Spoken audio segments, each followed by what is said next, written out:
Good morning. It's 9:06 on Super Talk 99.7 WTN. My name is Chris Hand. Hey, how you doing?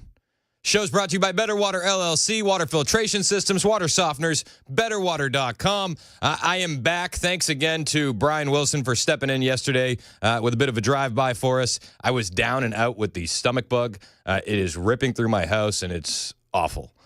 So thank you, Brian, for jumping in. The roads this morning, also awful. I left the house at about 5:30 a.m. Coming through Rutherford County, not that bad. You make it down towards Antioch, and on 24, the congestion picked up. The snow-covered roads were a bit more treacherous. Please take it slow out there as you're going where you need to go, and if you don't need to go, don't, because you don't want to find yourself on the side of the highway waiting for somebody to help you out. You just don't. Wait times are expected to be increased today if that is your situation. So just stay home if you can. And if you are driving, don't drive reckless. I saw a guy in a minivan just flying, absolutely flying. And I was thinking to myself, I'm going to see you a few miles down the road, probably turned around, because that's the situation you're putting yourself in. If you can drive slow, drive slow. If not, if you can avoid going out at all, just avoid going out at all. We'll be updating you on traffic situations here for the next couple hours as things kind of get more under control. The snowfall is going to stop, but it is freezing. Today is one of those days where, you see the sign, bridges and overpasses may ice before the rest of the road. Today's the day where you really pay attention to that sign. That's the reality out there. It is a bit of a mess, so take it slow. Take it easy, and we got a lot of show to get to you today. Some updates. The Senate yesterday confirmed Howard Lutnick as Trump's Commerce Secretary. This is huge. Lutnick is going to be just a powerful, powerful voice inside that White House, looking out for American industry, reducing taxes on everyday Americans. You may know who Howard Lutnick is, but just in case you've forgotten who Howard Lutnick is, this was him on the campaign trail. When was America great? At the turn of the century, our economy was rocking. This is 1900, 125 years ago. We had no income tax. And all we had was tariffs. Sounds good, right? No income tax and tariffs. Okay, well, how did the tariffs work in that situation? All we had was tariffs. And we had so much money that we had the greatest businessmen of America get together to try to figure out how to spend it. That's who we were then. But then we had World War I and we had World War II. And we felt we had a duty to rebuild the rest of the world. So here's what we did. We took down our protection. We took down our tariffs. And we turned instead and we taxed Americans so that we could export the power of our economy and save the rest of the world, which we did. And it was for good reason at the time. You can make arguments for that. We definitely helped out. Should we continue doing this today? Now let me ask you a question. What decade should that have ended? Should it have ended in the 80s? The 90s? 2000? What in the world are we doing? We're letting the rest of the world eat our lunch. And it is time to make America great again. Again, that's Howard Lutnick, who was confirmed 51-45 by the U.S. Senate to become the next Commerce Secretary of the United States. Lutnick is going to be fantastic. In other confirmation news, Kash Patel officially advanced by the U.S. Senate with a vote to end debate on his nomination as FBI director. It's looking like he's going to be confirmed on Thursday. U.S. Senator Bill Cassidy weighing in, saying, I've spoken to multiple people I respect about Kash Patel this weekend, both for and against. The ones who worked closely with Kash vouched for him. I will vote for his confirmation. So they're now going to advance Kash Patel. Looks like he's going to be confirmed as of Thursday, We're moving fast in the Trump administration. Trump has also he's got a new project he's working on. He's firing all of the Biden-era U.S. attorneys. Thank you. President Trump announced that Tuesday night. All U.S. attorneys appointed during the Biden administration will be removed in an effort to restore confidence in the Department of Justice. About damn time. He said, over the past 4 years, the Department of Justice has been politicized like never before. Therefore, I've instructed the termination of all remaining Biden-era U.S. attorneys, Trump wrote on Truth Social, saying we must clean house immediately and restore confidence. America's golden age must have a fair justice system that begins today. The decision, this from the Post-Millennial, is part of a broader effort by Trump and Attorney General Pam Bondi to overhaul the DOJ, which they claim has been weaponized against American citizens and used to target political opponents. We don't have to relitigate all the examples of that. You know them, and I know them, from targeting parents who go to school board meetings to President Trump and everything in between. It's been ridiculous. They say this administration insists that removing Biden-era appointees is a necessary step toward depoliticizing federal law enforcement. It is common for U.S. attorneys to be replaced when a new administration takes office, especially when the party in power changes. However, Trump's move is notable for its sweeping scope and immediate execution. The execution has to be immediate. The scope has to be wide. We have to clean this stuff up quickly, very, very quickly. Trump is taking that route. Move fast and break things. That's what we've been doing. That's what we're getting used to. Move fast, break things. We also have auto tariffs incoming. Trump announcing this, that will be 25% or higher, and they're going to begin on April 2nd. Trump said Tuesday that auto tariffs will be set at 25% with a formal announcement expected on April 2nd. I'll probably tell you that on April 2nd, but it'll be in the neighborhood of 25%, Trump told reporters. Last week, Trump said that new tariffs on automobiles could take effect as early as April 2nd. His comments come ahead of reports from his cabinet members who are scheduled to present options for various import duties, part of his broader effort to restructure global trade. That's reporting from Reuters. Trump reiterated his stance on unfair treatment of U.S. automotive exports, pointing to higher tariffs imposed by foreign markets. He's said this so many times. You go to Germany, you see a lot of Mercedes. You don't see any GMCs, no Fords. Weird how that works out. Yeah, we have Mercedes and BMW and Volkswagen all over the country here. We have to bring this to a fair place. And these European markets, well, they'll either get in line or get rolled over. Like that's your option. For example, the European Union currently applies a 10% tariff on vehicle imports, 4 times the 2.5% rate the U.S. charges on passenger cars. 4 times the rate. It's got to be rectified. It's got to be fixed very quick, and Trump is aiming to do that.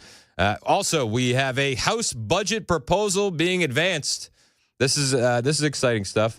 The House advances a budget proposal with $2 trillion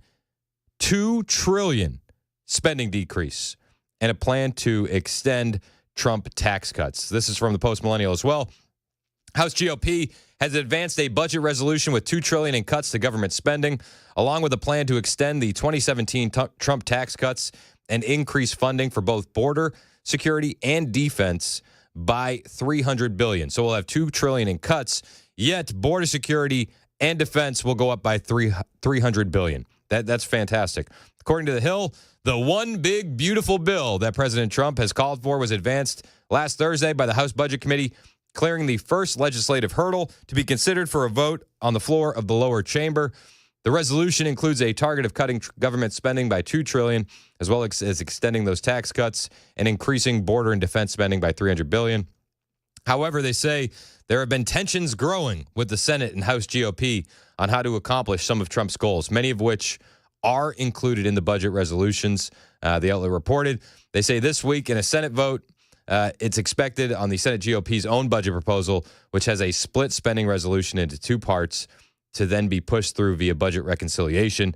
Both conferences have debated about the strategy for the last few months. Neither group is looking to break soon, the outlet reported.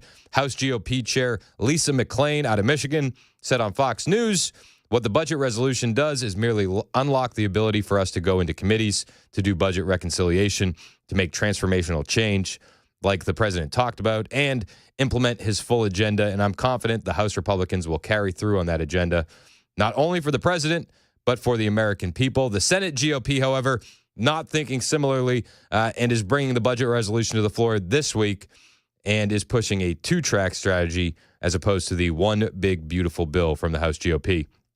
Senate Majority Leader Thune has particularly been pushing for the two-pronged budget resolution.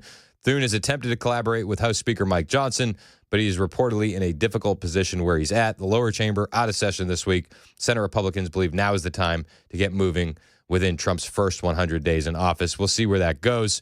But a lot of moving parts in the Trump administration right now. A lot of moving parts. And we're not even at full strength yet. Hegseth is working at the Department of Defense, and he has tapped investigators for the botched Afghanistan withdrawal, saying accountability will be coming. Thank you. We've been waiting for this accountability for years. And Defense Secretary Pete Hegseth told Breitbart News in an exclusive interview that he's already picked the investigators who will look into that Afghanistan withdrawal, the disastrous Afghanistan withdrawal. He said, we've already identified folks that will be in charge of that full investigation inside the Pentagon. Hegseth said in an interview last week. He said, I don't have a time frame on it, sadly.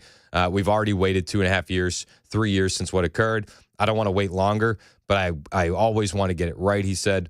And you understand why this needs to be rectified. The Afghanistan withdrawal is a stain on American history, and it was awful, awful, completely botched. Should have never went down the way it went down. We should have never lost the Marines we lost, and the Biden administration held nobody accountable. That's got to change. Hegseth looking to do that. And in the meantime, with all of these changes happening so fast, a lot of people really like it. A lot of people really like it. In fact, Frank Luntz, he's a leftist, right? And he goes on CNN quite a bit. He's saying that in his focus groups, the Democrat voters that went for Trump this past election are actually very, very happy with the Trump administration's actions that they've taken so far and the speed in which they're moving. We wanted to have you on because you do a lot of focus groups. You really get behind the numbers, the poll numbers, to the sentiments of voters. And it's so interesting. You've been speaking with a number of voters who were Hillary Clinton 2016, Joe Biden 2020, and then went for Trump in 2024. How are these folks seeing the early days of Trump's second term? Pretty well. Really? And they're reacting to it because they love the pace of change. You could hear the just total shock in the voice of the CNN host. Really? Yeah, they're dealing with it pretty well. They like the pace of change. Frank Luntz goes on to say they've been pretty fed up with the Democrat Party. They were very fed up over the last 4 years.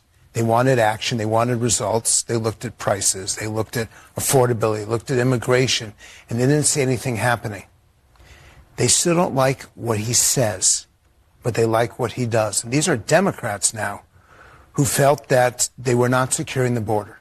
They were doing nothing to prevent illegal immigration, that nothing was actually happening. They wanted to see a reduction in wasteful Washington spending, and they're seeing that. So what they tell me is, I wish you'd be a little bit less rude. But at the same time, they like what he's doing. They believe he's serious about it. And for the first time, they have confidence in the future. For the first time, Democrat voters who voted for Hillary in 2016, Biden in 2020, for the first time, they have confidence in the future. So, Trump's a little bit rude. He's a little bit. That's kind of part of the reason I like him personally. But I understand why Democrats don't. I understand why a lot of voters get rubbed the wrong way by Trump's attitude and demeanor at times. But you can't argue with results.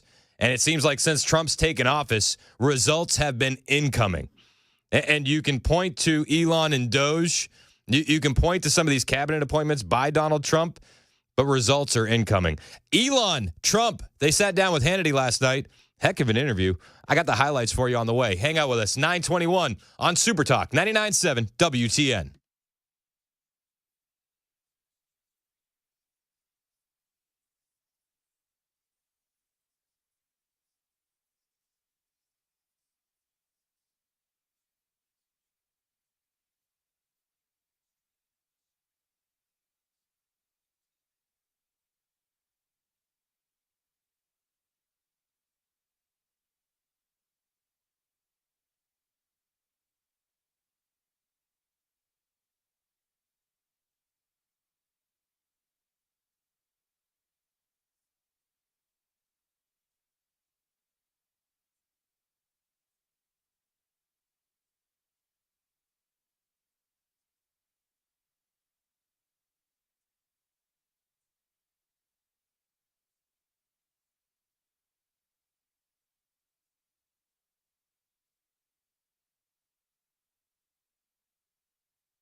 Some trouble spots on the roads still this morning as crews are still working to clear away the snow. Also, race fans rejoice. Kyle Busch says he's coming back to Nashville.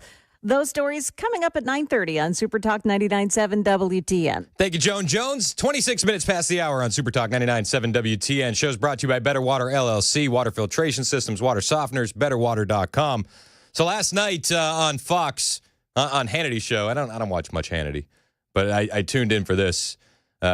Trump and Elon went in there and sat down for an interview, and it opened up as a bit of a bro fest. A lot of love being thrown around by all parties. If you read and believe the media, he's become one of your best friends. He's working for free for you. Well, I love the president. I just want to be clear about that. You don't care about that. I know. I love the president. You love the president. I think President Trump is a good man, and he's, you know. It's nice the way he said that. You know, there's something nice about it. Really is. You know, because I mean, the president's been so unfairly attacked in the media. It's really outrageous. And I've at this point spent a lot of time with the president, and not once have I seen him do something that was mean or cruel or wrong. Not once. Not once. Again, a bit of a bro fest. A lot of love being thrown around by all angles. But as the interview goes on, you get into a little more meat and potatoes.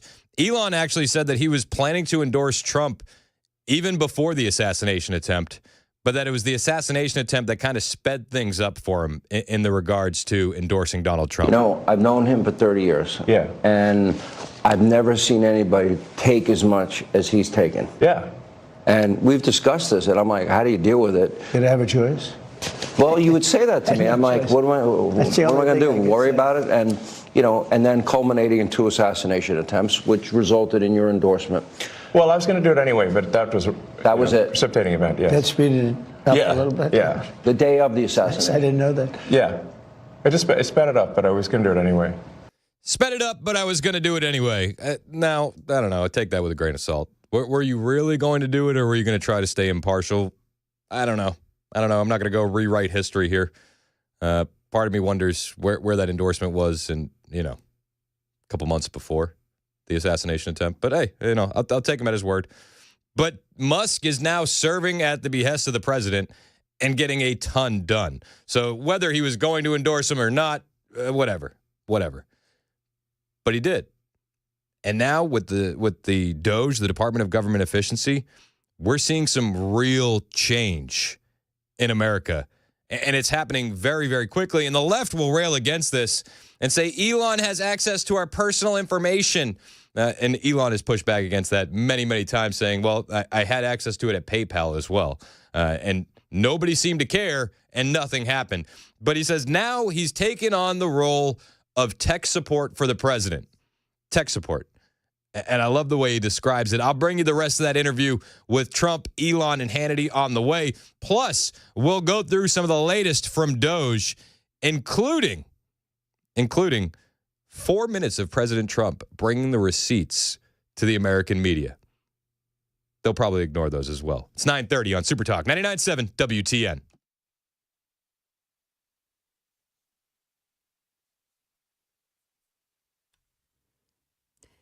Good morning. It's 9:30. I'm Joan Jones with your top stories. Got to watch those roads even now after the snow has finished falling. There are a number of crashes we're still seeing at the traffic center, so there may be some spots that are iced over this morning. For the people in Clarksville, this snow was just another punch in the gut. 4 days of heavy rainfall, historic flooding, and now the snow. Yesterday, Governor Bill Lee visited several neighborhoods to assess the flood damage there. He was joined by other state and local leaders to understand how widespread the damage is and how the state can help. Lee says he did have phone calls with both Homeland Security and FEMA, who have offered to help, but the governor said it's too early to provide answers on what resources will be made available to residents. Tennessee lawmakers considering a bill that would ban the delivery of abortion-inducing drugs into the state. Anyone caught mailing or delivering the drugs to a Tennessee resident would face a $5 million fine for the death of an unborn child. Looks like that legislation will be taken up sometime next week. In Clarksville, police are searching for a woman who opened fire on a group of people, injuring 3, including a 3-year-old girl. Lavievia Wilson is accused of shooting the toddler in the hand, while a 44-year-old man suffered a critical injury to his abdomen. Another man was grazed with a bullet. And NASCAR announcing that Kyle Busch will return to Nashville in May to take part in the Rackley Roofing 200 NASCAR Craftsman Truck Series race at Nashville Superspeedway. He'll drive the number 7 Chevy Silverado for Spire Motorsports. Busch has already won 2 Truck Series races in Nashville. That is the latest news, traffic, and weather. Up next, I'm Joan Jones, WTN News. Thank you, Joan. 9:32 on Super Talk 99.7 WTN. If you're in the chat over on Super Talk TV on YouTube, I think people are excited about Kyle Busch coming back to Nashville, although that may be sarcasm. Jury is still out. If you're watching us on Super Talk TV, hit like and subscribe. Chris Hand here to tell you about my friends at the Glock Store. February is the month of love, and Valentine's Day has come and gone, but don't miss the opportunity for a fantastic date night at the Glock Store. All February long is the perfect time to book a couples shooting session at shoot270.com. And when you show up, you mention my name, Chris Hand, and you'll get 2 shooters for the price of 1. Now, if your partner hasn't been to Shoot 270, you might have to explain that this is not a lane range that they're used to. This is a private room with a personal instructor. Because there's nothing fun about a lane range when you're shooting next to somebody that you don't know. In a private room with a personal instructor, though, you're actually going to shoot less and learn more, and they'll tailor the session to your current level of shooting expertise. No matter what level you're at, you're going to finish more confident and better than when you started. 2 shooters for the price of 1 all month long at shoot270.com. Again, you get there, you mention my name, and it's 2 shooters for the price of 1. That's at the Glock Store, minutes from the airport, worth the drive from anywhere, shoot270.com.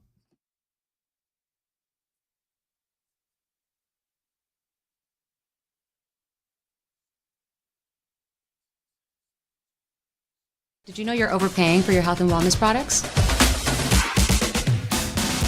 With over 20 company-owned brands offering its members vitamins, supplements, wellness, and skincare products, you're able to save up to 70% off retail. Members Nutrition can't change your life, but we can change the way you live.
936 Super Talk 99.7 WTN. Hey, how are you? It's Chris Hand back in the seat after dealing with a stomach bug yesterday. Shout out to Brian Wilson for jumping in and filling in for me. Appreciate you, Brian. Show's brought to you by Better Water LLC, water filtration systems, water softeners, betterwater.com. The show is live on Super Talk TV, on X, Twitch, Facebook, and where I'm joining in over there on YouTube. Hit like and subscribe. Join us on the chat. Super text line is also open, 615-737-9986. That's the number to call as well. I was watching this Elon Musk Trump Hannity interview last night, and a lot of interesting moments. A lot of stuff that we kind of already know. Democrats demonizing Trump, demonizing Musk, trying to make the country hate him, and Elon saying, I'm just tech support. Democrats are demonizing you and trying to make the country hate you. I just want people to understand you a little bit better, and the person that you've gotten to know and have now put a lot of trust in. Yeah. And, just let's go over a little bit of your bio, starting with PayPal and how you became involved in Tesla and SpaceX and Neuralink and all these. A while. I mean, I think the way to think of me is like I'm a technologist, and I try to make technologies that improve the world and make life better. Your shirt. Yeah, and that's why my T-shirt says tech support, because I'm here to provide the president with technology support. And now that may seem like, well, is that a silly thing? But actually, it's a very important thing, because the president will make these executive orders, which are very sensible and good for the country, but then they don't get implemented. And if they don't get implemented, what good is the executive order? It's not really even worth the paper that it's written on. So Elon is going into all of these agencies and saying, okay, what can we do to fix this? What can we do? And I love how Hannity goes, well, let's get into your bio. Let's get into PayPal. Let's get into Tesla and SpaceX and Neuralink. He goes, that's going to take a while. That's gonna take. I'm just tech support now. Tech support for the president. You look at some of the old systems that they're using, like the limestone mine, where people are retiring. 10,000 can be processed per week, and if the elevator goes down, it's even worse. And they've tried to update it. They've tried to make it more digital, and they've failed time and time again. These are the kind of systems that Elon is bringing in and trying to implement. Now, he can only make suggestions. And then it has to be implemented by other government officials. But Elon's bringing in a lot of suggestions. So if you take, for example, all the funding for the migrant hotels, the president issued an executive order. Hey, we need to stop taking taxpayer money and paying for luxury hotels for illegal immigrants, which makes no sense. Like, so obviously, people do not want their tax dollars going to fund high-end hotels for illegals. And yet they were still doing that, even as late as last week. And so, we went in there and we're like, this is in violation of the presidential executive order. It needs to stop. So what we're doing here is one of the biggest functions of the DOGE team is just making sure that the presidential executive orders are actually carried out. And, making sure that all those I's are dotted, all those T's are crossed. That's where Elon's coming in. It makes a lot of people very, very mad. And when these people get mad, you've seen the mainstream media narrative. They're trying to drive a wedge in between Trump and Elon. Elon's the real president, right? We've seen that time and time again. It's laughable. It's a huge joke. But Hannity brought up those tactics to Trump and Elon, the left's attempts to make them hate each other, and saying Elon's running the country and that it's President Musk. And ask both these guys about those tactics. You're both aware, you have to be keenly aware, that the media and the punditry class, not that, I think you've proven they have no power anymore, because they threw everything they had at you and they didn't win. And that was, the New York Times, Washington Post, 3 networks, every late night comedy show, 2 cable channels. They threw everything, lawfare, weaponization. Sure. And now I see they want you two to start, they want a divorce. They want you two to start hating each other. And they try, President Elon Musk, for example. You do know that they're doing that to you. Yeah, of course they know that. Of course they do. Everybody could see that coming from a mile away. That's the tactic. The question is, are you falling for the tactic? And Hannity points out, listen, they weaponized the media, the punditry class throughout that entire election cycle. I mean, we saw it with CBS over and over, the 60 Minutes interview with Kamala Harris. We saw it with CNN. We saw it everywhere. luckily, the mainstream media doesn't carry any weight anymore. The media class is dead. Nobody believes them. So this new tactic of trying to separate Trump from Musk and make them hate each other, it's not going to work either. But Hannity says, do you at least recognize that it's happening? Oh, I see it all the time. They tried it, then they stopped. That wasn't. They have many different things of hatred. Actually, Elon called me. He said, they're trying to drive us apart. I said, absolutely. They said, we have breaking news. Donald Trump has ceded control of the presidency to Elon Musk. President Musk will be attending a cabinet meeting tonight at 8 o'clock. And I say, It's just so obvious. They're so bad at it. I used to think they were good at it. They're actually bad at it, because if they were good at it, I'd never be president. Because I think nobody in history has ever gotten more bad publicity than me. I could do the greatest things. I get 98% bad publicity. I could do, outside of you and a few of your very good friends, it's like the craziest thing. But you know what I have learned, Elon? The people are smart. They get it. Yeah, they do, actually. They get it. They really see what's happening. Yeah, and it's not just the Republicans and the conservatives or the libertarians. Democrats are also coming around to it. I played that clip from Frank Luntz, polar leftist. He was on CNN. He's like, listen, the Democrat voters that voted for Hillary in 2016 and Biden in 2020 and then came over to Trump in 2024 actually like what he's doing. They like the pace of it. I played audio from Pod Save America, which are Obama staffers from back in the day. And even they're saying, listen, this is stuff that we wanted to do. Trump is actually getting it done. So they can try to drive the wedge in between the two, but a lot of people are here for it, man. And you look at the team that's on the ground now, things have completely changed. Trump has gone into this White House with a more clear focus of what he wants to get done and a team that can do it than anything he had in 2016. And it's incredible to watch. It really is. And DOGE is just the biggest example of it. Trump kind of poked fun at Elon's team of hundreds of geniuses at DOGE because he said that they dress worse than Musk. But even Trump is amazed at what they get done. I wanted somebody really smart to work with me in terms of the country, a very important aspect. Because, he doesn't talk about it. He's actually a very good businessman. And when he talks about the executive orders, and this is probably true for all presidents, you write an executive order and you think it's done. You send it out. It doesn't get done. It doesn't get implemented. They don't implement it. Maybe they're from the last administration, and they are in some cases. You try and get them out as fast as you can. But as soon as he said that, I said, that's interesting. You write a beautiful executive, and you sign it, and you assume it's going to be done, but it's not.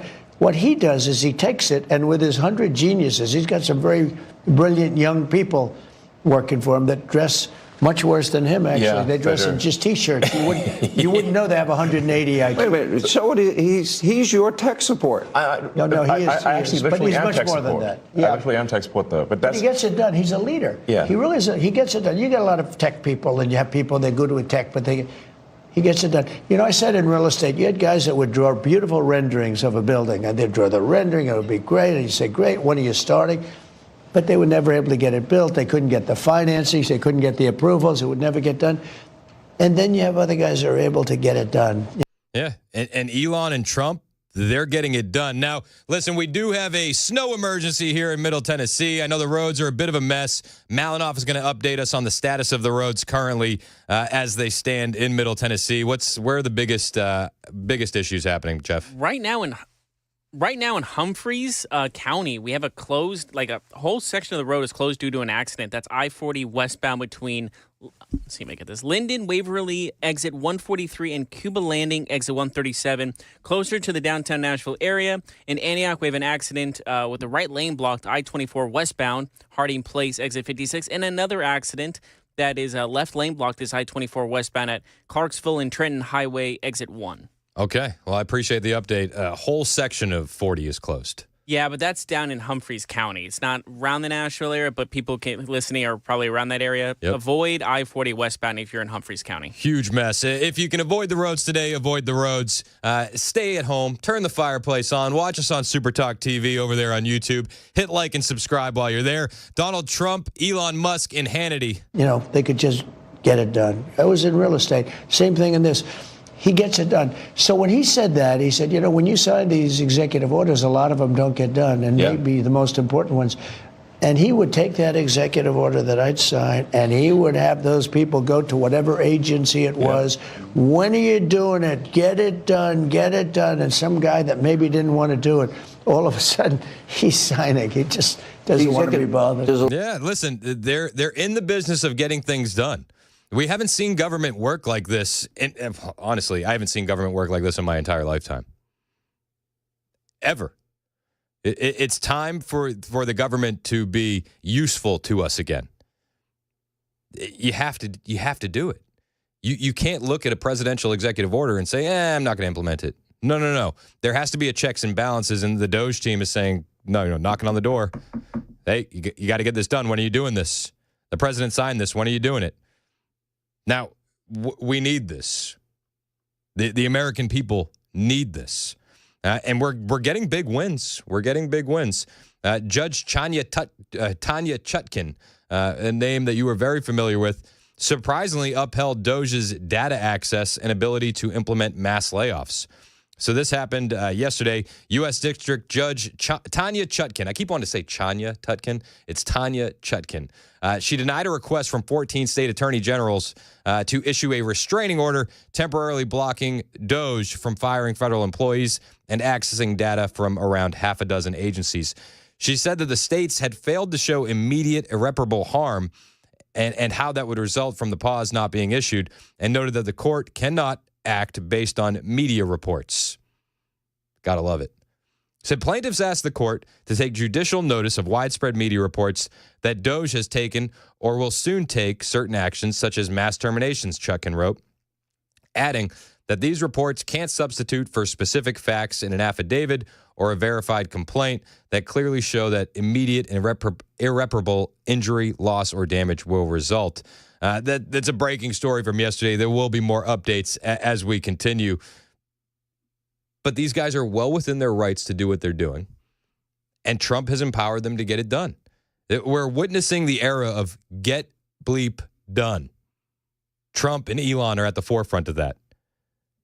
Trump said, listen, I looked for somebody smarter than Elon. He did. He looked for the smartest people that he could assemble. And he said, when it came to Elon, he couldn't find anyone smarter. The richest man in the world. You may not like that part. You're pretty competitive. It's here nor there. I've known you a long time. But that's why. But he's on your team. Well, that's true. He can't top that. He's good. I wanted to find somebody smarter than him. I searched all over.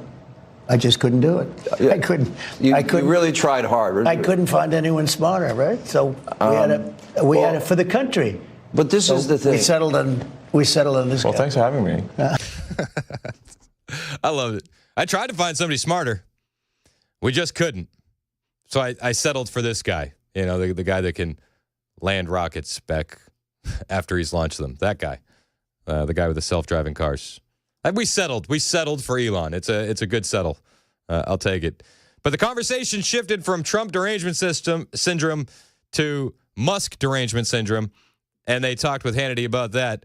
Bring you that clip when we return. It's 9:51 on Super Talk 99.7 WTN.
are still dealing with some icing on the roads this morning. Got an update for you on road conditions. And President Trump takes action at the Justice Department to clear out anti-Trump employees. Those stories coming up at 10 o'clock on Super Talk 99.7 WTN. Looking forward to it. Thank you, Joan Jones. 56 minutes past the hour on Super Talk 99.7 WTN. Hey, how are you? It's Chris Hand. Show's brought to you by Better Water LLC, water filtration systems, water softeners, betterwater.com. You can watch the show live over on YouTube. Super Talk TV is happening. Hit like, hit subscribe while you're there. It helps me feed my kids. We got a fantastic interview last night with Trump, Elon Musk, and Hannity. And the topic shifted to Trump derangement syndrome. I would think liberals would love the fact that you have the biggest electric vehicle company in the world. Yeah, I mean, I used to be adored by the left, you know. Yeah, not anymore. Less so these days. He killed that, huh? Yeah, I mean, it's gone from Trump derangement syndrome to Musk derangement syndrome very, very quickly, hasn't it? I mean, less. I really didn't. Well, I mean, this whole sort of like, you know, they call it like Trump derangement syndrome, and I don't, you know, you don't realize how real this is until like you can't reason with people. So like I was at a friend's birthday party in LA, just a birthday dinner, and it was like a nice, quiet dinner, and everyone was behaving normally. And I happened to mention, this is before the election, like a month or two before, I happened to mention the president's name. And it was like they got shot with a dart in the jugular that contained like methamphetamine and rabies. Talking to liberals about Trump is like talking to somebody who's been shot in the jugular with a dart containing methamphetamine and rabies. Fact check, true. But how he characterizes that when he does the zombie thing afterwards is very funny. Okay. And they're like, why? And I'm like, what is wrong? Like, guys, like, you just can't have like a normal conversation. No, you can't. And if you missed it, you're watching on Super Talk TV. He did the zombie arms. Yeah, the Michael Jackson Thriller. Yeah, he was doing like Thriller. But it's so true. I saw a story of a guy in Portland who owns a Tesla. This guy is just a flaming liberal. Listen, you live in Portland, it's kind of par for the course. But he owns a Tesla. And somebody saw the Tesla, an Antifa member did, so they spray painted Nazi on the hood.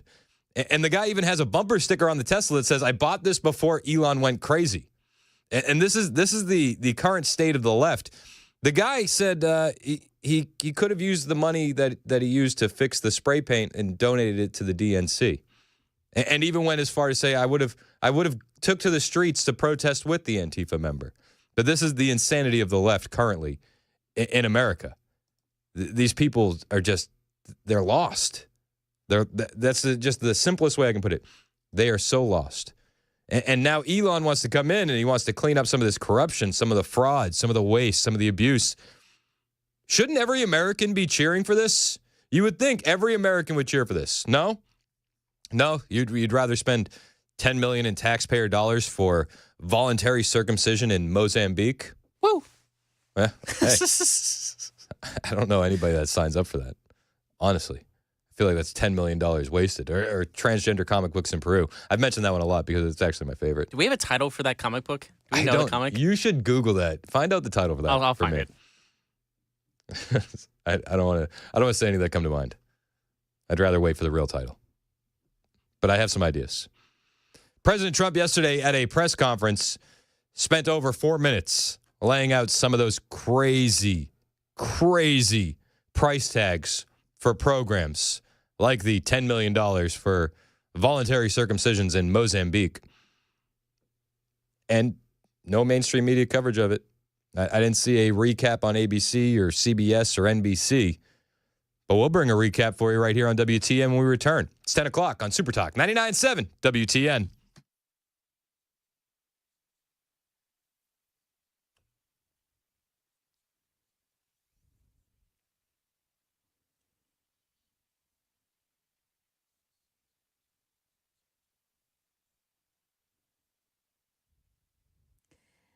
Good morning, 10 o'clock now. I'm Joan Jones with your top stories. Got a closure this morning, the I-65 southbound off-ramp to eastbound Briley Parkway.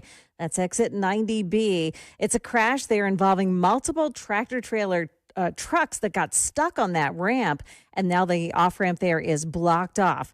There are some other crashes this morning. Orchard Bend Park in Davidson, Preston Road at Pettis Road. There's a crash involving injuries. One in Nashville, too, on Sawyer Brown Road at General George Patton Road. So it looks like there's still a lot of problems this morning with icing on the roads. And we're learning that there was also a person killed this morning when his truck collided head on with a tractor trailer. This was in Clinton County, close to Knoxville. Police say that the driver of a pickup truck lost control of his vehicle, sliding across all the lanes of US 127. Police say this is a good day to stay home if you can and allow crews to fully treat those roads. In Kentucky, officials now say the death toll rose to 14 after historic flooding over the weekend. The latest additions, reportedly 2 homeless people, a man and a woman, and officials believe the pair died from hypothermia. 44 counties now have disaster declarations, which indicates that the big threat from this natural disaster and how big it is and continues to be statewide. State leaders also say more than 18,000 customers now have no water and more than 50,000 are under a boil water advisory. President Trump announced yesterday he has instructed the Justice Department to terminate all U.S. attorneys appointed under the Biden administration, saying the federal agency has been politicized like never before. The president saying these latest firings will restore confidence in the justice system that he has long claimed was weaponized against him. When he first took office, Trump fired dozens of federal prosecutors who were directly involved with the prosecution of 1,500 J6ers. The head of the U.S. Postal Service is stepping down. Louis DeJoy has led the Postal Service for the past 5 years through the coronavirus pandemic, surges in mail-in balloting, and efforts to stem the losses through cost and service cuts. DeJoy developed a 10-year plan that modernized operations and stemmed the losses. You may remember that he at one point said Postal Service customers should get used to uncomfortable rate hikes as the Postal Service seeks to stabilize its finances and become more self-sufficient. And in Kansas, Republicans in the state legislature passed a bill that bans irreversible transgender medical procedures on minors. Now, that vote overrides a veto from the Democrat governor there, Laura Kelly. The so-called Help Not Harm Act blocks doctors from performing transgender surgeries on minors or putting them on cross-sex hormones and puberty blockers. The legislation includes an avenue for minors and parents who were harmed by transgender procedures to bring civil action against a doctor who violates the new law. It also takes steps to block state officials and state money from going toward promoting what they call social transition or of a minor. That is the latest news. We've got traffic and weather next. I'm Joan Jones, WTN News.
10:06, Super Talk 99.7 WTN. Hey, how are you? It's Chris Hand. Show's brought to you by Better Water LLC, water filtration systems, water softeners, betterwater.com. You can find me on Twitter, True Social, Instagram, at Chris Hand on air. Hit the follow button. I will follow back. And you can watch us, Super Talk TV. We're live on just about every platform, Facebook, X, Twitch, and YouTube. If you're on the YouTube channel, hit like and subscribe while you're there. We do appreciate it. Donald Trump spent about 4 minutes yesterday bringing the receipts at a press conference of the insanity that has been shut down via DOGE. Where's the money being spent, right? Let's go into that for just a second. $520 million for a consultant on the environment. It's called Environmental, Social, and Governance. Just 520 mil, Investments right? in Africa and mobilize private sector resources. $520 million. Somebody got $520 million for an environmental, sounds like an environmental study. I've always been one that paid a lot of money for my environmental studies, but I paid like $50,000, not $520 million. $520 million. I just love that he brings the receipts with him to this press conference. It's incredible. $25 million to promote biodiversity, conservation, and promote licit livelihoods by developing socially responsible behavior in licit livelihoods. The country of Colombia. Well, it's nice. $25 million to go into Colombia for something that nobody ever heard of. No, I'd never heard $40 of million biodiversity. to improve the social and economic inclusion of sedentary migrants. $40 million. $42 million for Johns Hopkins, great place, to research and drive social and behavior change in Uganda. Oh, social and behavior change in Uganda. So again, he goes on for 4 minutes here. And you looked up the data on the transgender comic book in Peru. You got the title for us? Yeah, you ready for this? Yeah, while Trump in the background is laying out the receipts. Yeah. So it's in Spanish, obviously, but I had to translate to English. It's The Power of Education. Oh. It's just called The Power of Education. And I looked in like 4 or 5 different websites to try to find the plot of this.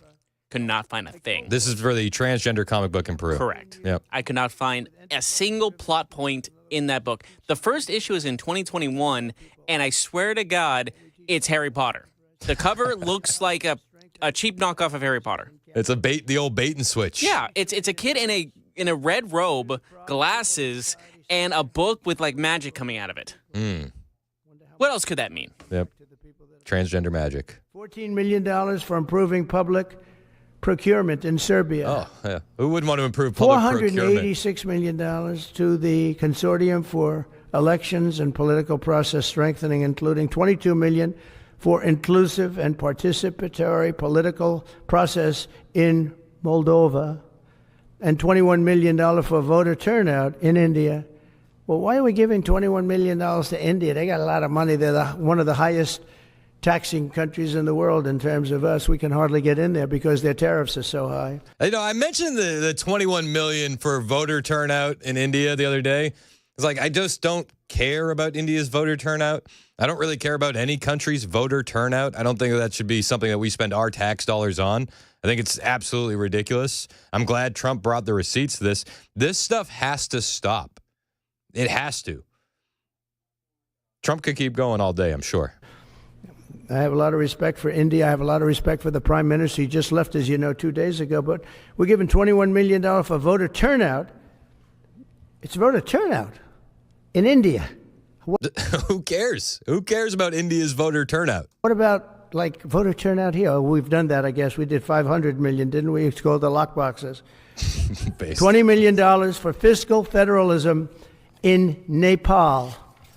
Listen to these numbers. This is all fraud. $19 million for biodiversity conservation in Nepal. $1.5 million for voter confidence. What is biodiversity conservation? Can anybody describe what that is? Biodiversity conservation. Biodiversity conservation. I'm looking it up because I'm curious, as I'm sure you are. Biodiversity conservation is the practice of protecting the variety of life on Earth. It includes preserving species, habitats, ecosystems, and genetic diversity. So it's money well spent, clearly. What the hell is genetic diversity? I don't know. Biodiversity supports the ecosystems that provide food, air, and other resources. Is that diverse? Like food is diverse It's to very air? diverse. It's very diverse. I was drinking my coffee when you said that. I almost spit it out. Well, listen, it's all about diversity, right? Biodiversity conservatism. Biodiversity conservatism. Okay. You got it? I'm going to make a shirt out of it. Yeah. I support biodiversity conservatism. $20 million for fiscal federalism in Nepal. Listen to these numbers. This is all fraud. $19 million for biodiversity conservation in Nepal. $1.5 million for voter confidence. We want to give them confidence in Liberia. $14 million for social cohesion in Mali. $2.5 million for inclusive democracies in South Africa. That's probably not working out well. The inclusive democracies in South Africa, right? That's where they're chanting to kill all the white farmers, South Africa, right? You keeping score at home? I don't know how inclusive that actually is, but it's something that they do chant. They do. $47 million for improving learning outcomes in Asia. Asia's doing very well. Asia's doing better than us, right? They're doing a lot better than we do in the schools, aren't they? $2 million to develop sustainable recycling models to increase socioeconomic cohesion among marginalized communities in Kosovo. I mean, is it like the longer the title, the better chance you have of getting the funding approved? You know what I mean? Like, let's add in as many buzzwords as we can, and then we'll pump it into ChatGPT and say, give us an even more leftist spin on this, so that way we can submit the paperwork and get approved. Like, what? That was a long sustainable $2 million for sustainable recycling models. $2 million to develop sustainable recycling models to increase socioeconomic cohesion among marginalized communities in Kosovo. What? What does that even mean? I can't even. I just heard it like 3 times. I can't even remember what it says. $2 million to develop sustainable recycling models to increase socioeconomic cohesion among marginalized communities in Kosovo. What? Say that 3 times fast. I don't think I can. And that cost us $2 million. It's insane. This stuff is insane. And the left won't highlight any of this on mainstream media. They won't even say that we spent $2 million on this. They'll say Elon has our personal data. Nothing about the socioeconomic recycling for marginalized communities in Kosovo. What? This is what we need to get to the bottom of. And this is why they're so upset. Because I guarantee you follow this money, a lot of these people have kickbacks on this stuff. There has to be. You can't tell me with a straight face that there aren't kickbacks on some of this stuff. Socioeconomic recycling for marginalized communities in Kosovo? What?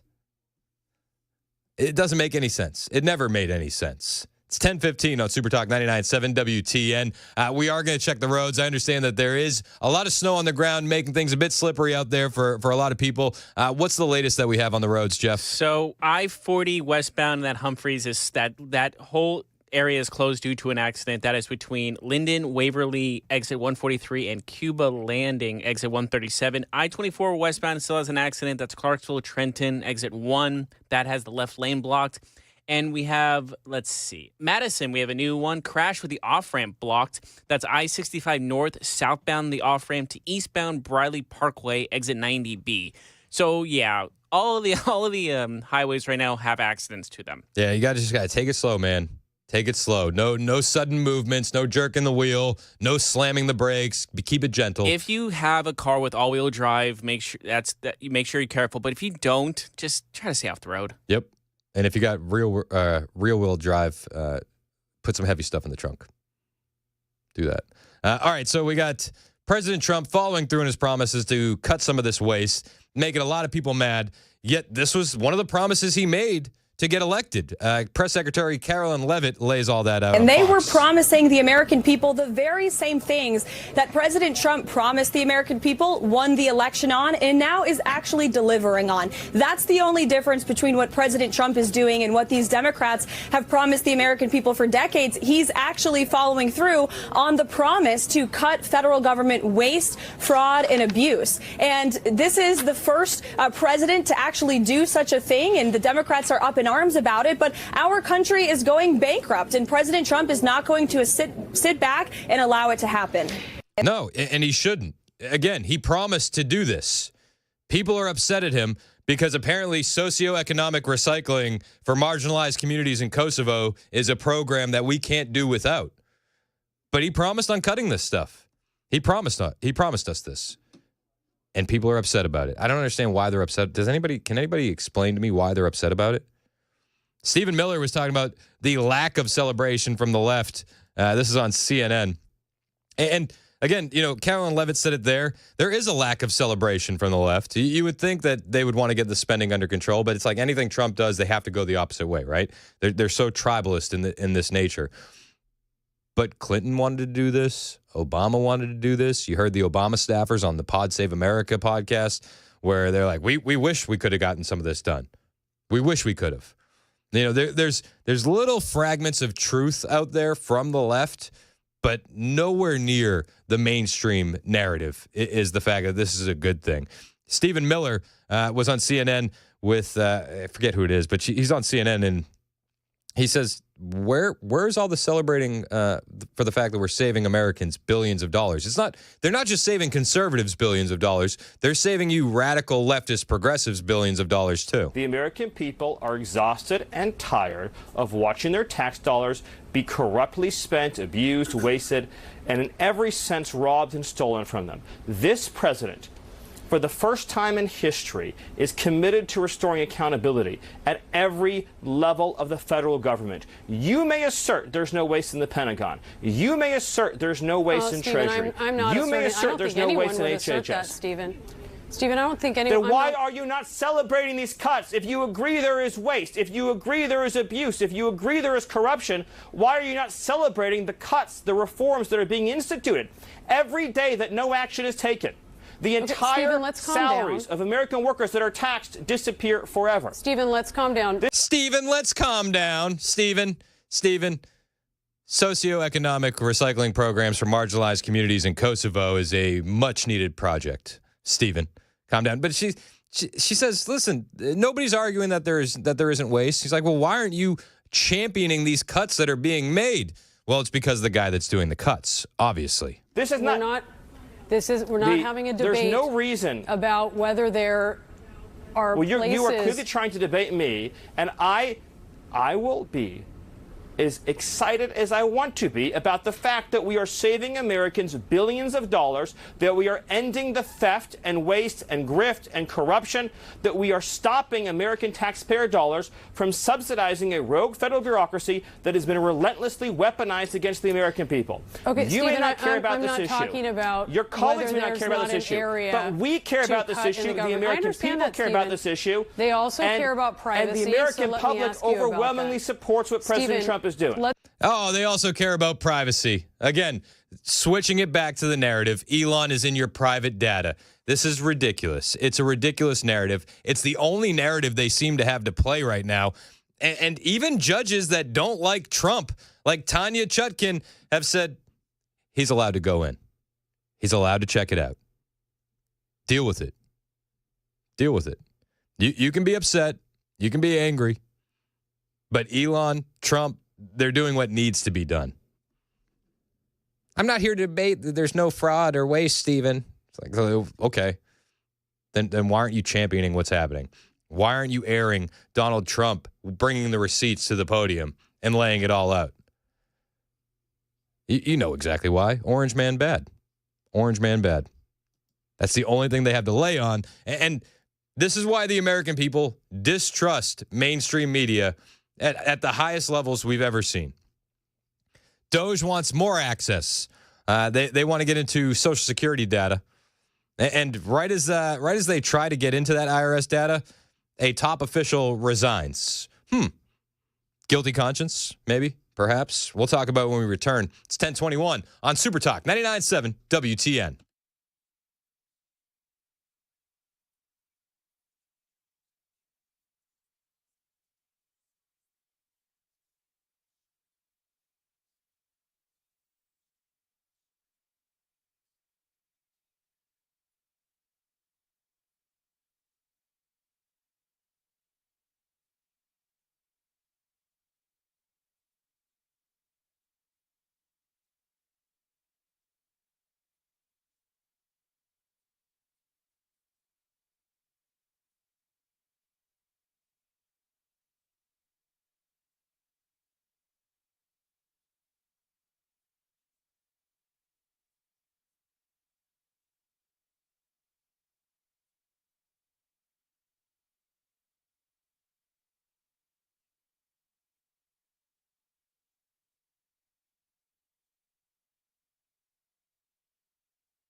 The snow may be over, but the traffic nightmare continues today. And it's a biggie. The Senate is set to confirm one of the most anticipated of President Trump's cabinet nominees. Got those stories coming up at 10:30 on Super Talk 99.7 WTN. Thank you, Joan Jones. 25 minutes past the hour on Super Talk 99.7 WTN. It's Chris Hand. Show's brought to you by Better Water LLC, water filtration systems, water softeners, betterwater.com. I'm looking at the YouTube chat. If you're watching us on Super Talk TV over on YouTube, hit like and subscribe while you're there. But Pink Moon says, I will give Elon my information. At least he's ethical. You got to call a different country and give your Social Security your Social Security number for Medicare Advantage plan. Can that stop and be based in America, please? Yeah, honestly, let's be real. Leslie in Middle Tennessee wants to talk about the spending. What's up, Leslie? Yeah, doing great, buddy. How about you guys? Hey, man, I can't complain. It's a great day to have a great day. What do you got? Hey, just a quick comment. I'm for the trimming, buddy. I tell you, these sex changes in Jamaica and all that foolishness. Yeah, I mean, that, to me, that makes no common sense. There's not much common sense. So you're not a fan of socioeconomic recycling programs for marginalized communities in Kosovo? No, sir, not in the least. But what my comment is maybe more toward the veterans.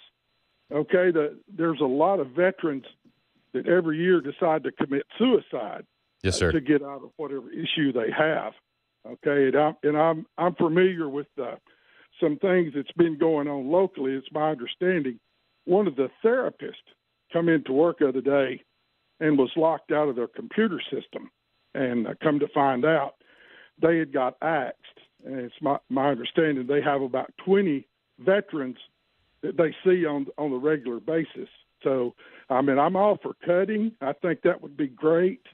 But at the end of the day, if you end up filling up more body bags, I doubt you're accomplishing a lot, most especially if some of those folks was your relative and their therapist got axed, you know. No, I hear you. I mean, Doug Collins is he's the new VA secretary. He's said that the cuts that are coming aren't going to affect veteran care. Now, I guess what you're saying is a bit different here. Yeah. Is this in Murfreesboro? No offense. Well, in the Middle Tennessee area, not necessarily Murfreesboro, but you know, that is not going to affect the veterans. That is incorrect, because one of the therapists has been let go, couldn't log into their computer. Well, how long? Do you know how long that therapist had been there? Was she one of the probationary employees?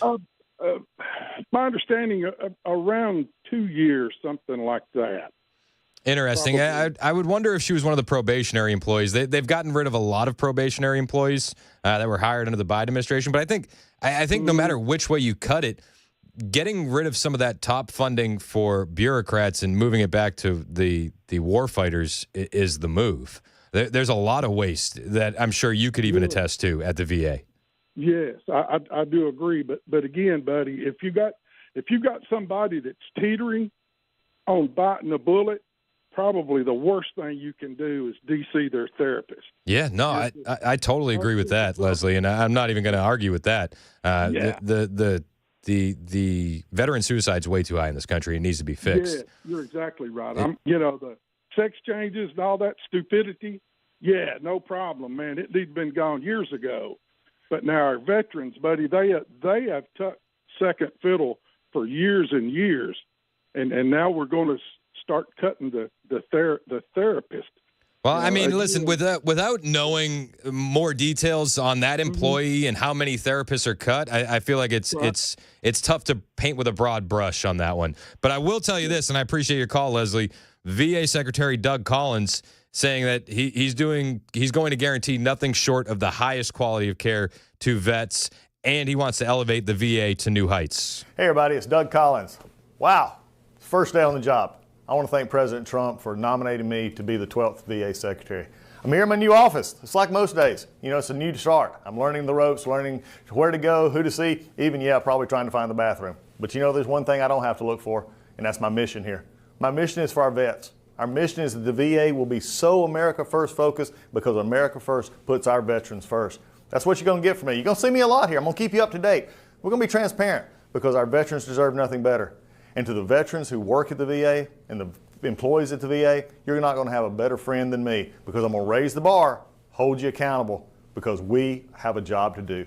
Now, listen, according to Leslie, he said that a therapist had been fired in Middle Tennessee. I would want to see more details on the therapist and why they were fired, how they were fired, and the like. But I do trust VA Secretary Doug Collins to get in there. And, there's going to be some shakeups. There's going to be some growing pains. But you look at what the past administration did with putting illegal aliens over our veterans. I can guarantee that is not going to happen in this new administration. And I would be willing to bet that the care that is going to be handed out to our veterans is only going to improve. Now, I'm open to new information changing my mind. And if our veterans are getting the short end of the stick, I'll be the first guy to tell you about it. It's 10:31 on Super Talk 99.7 WTN.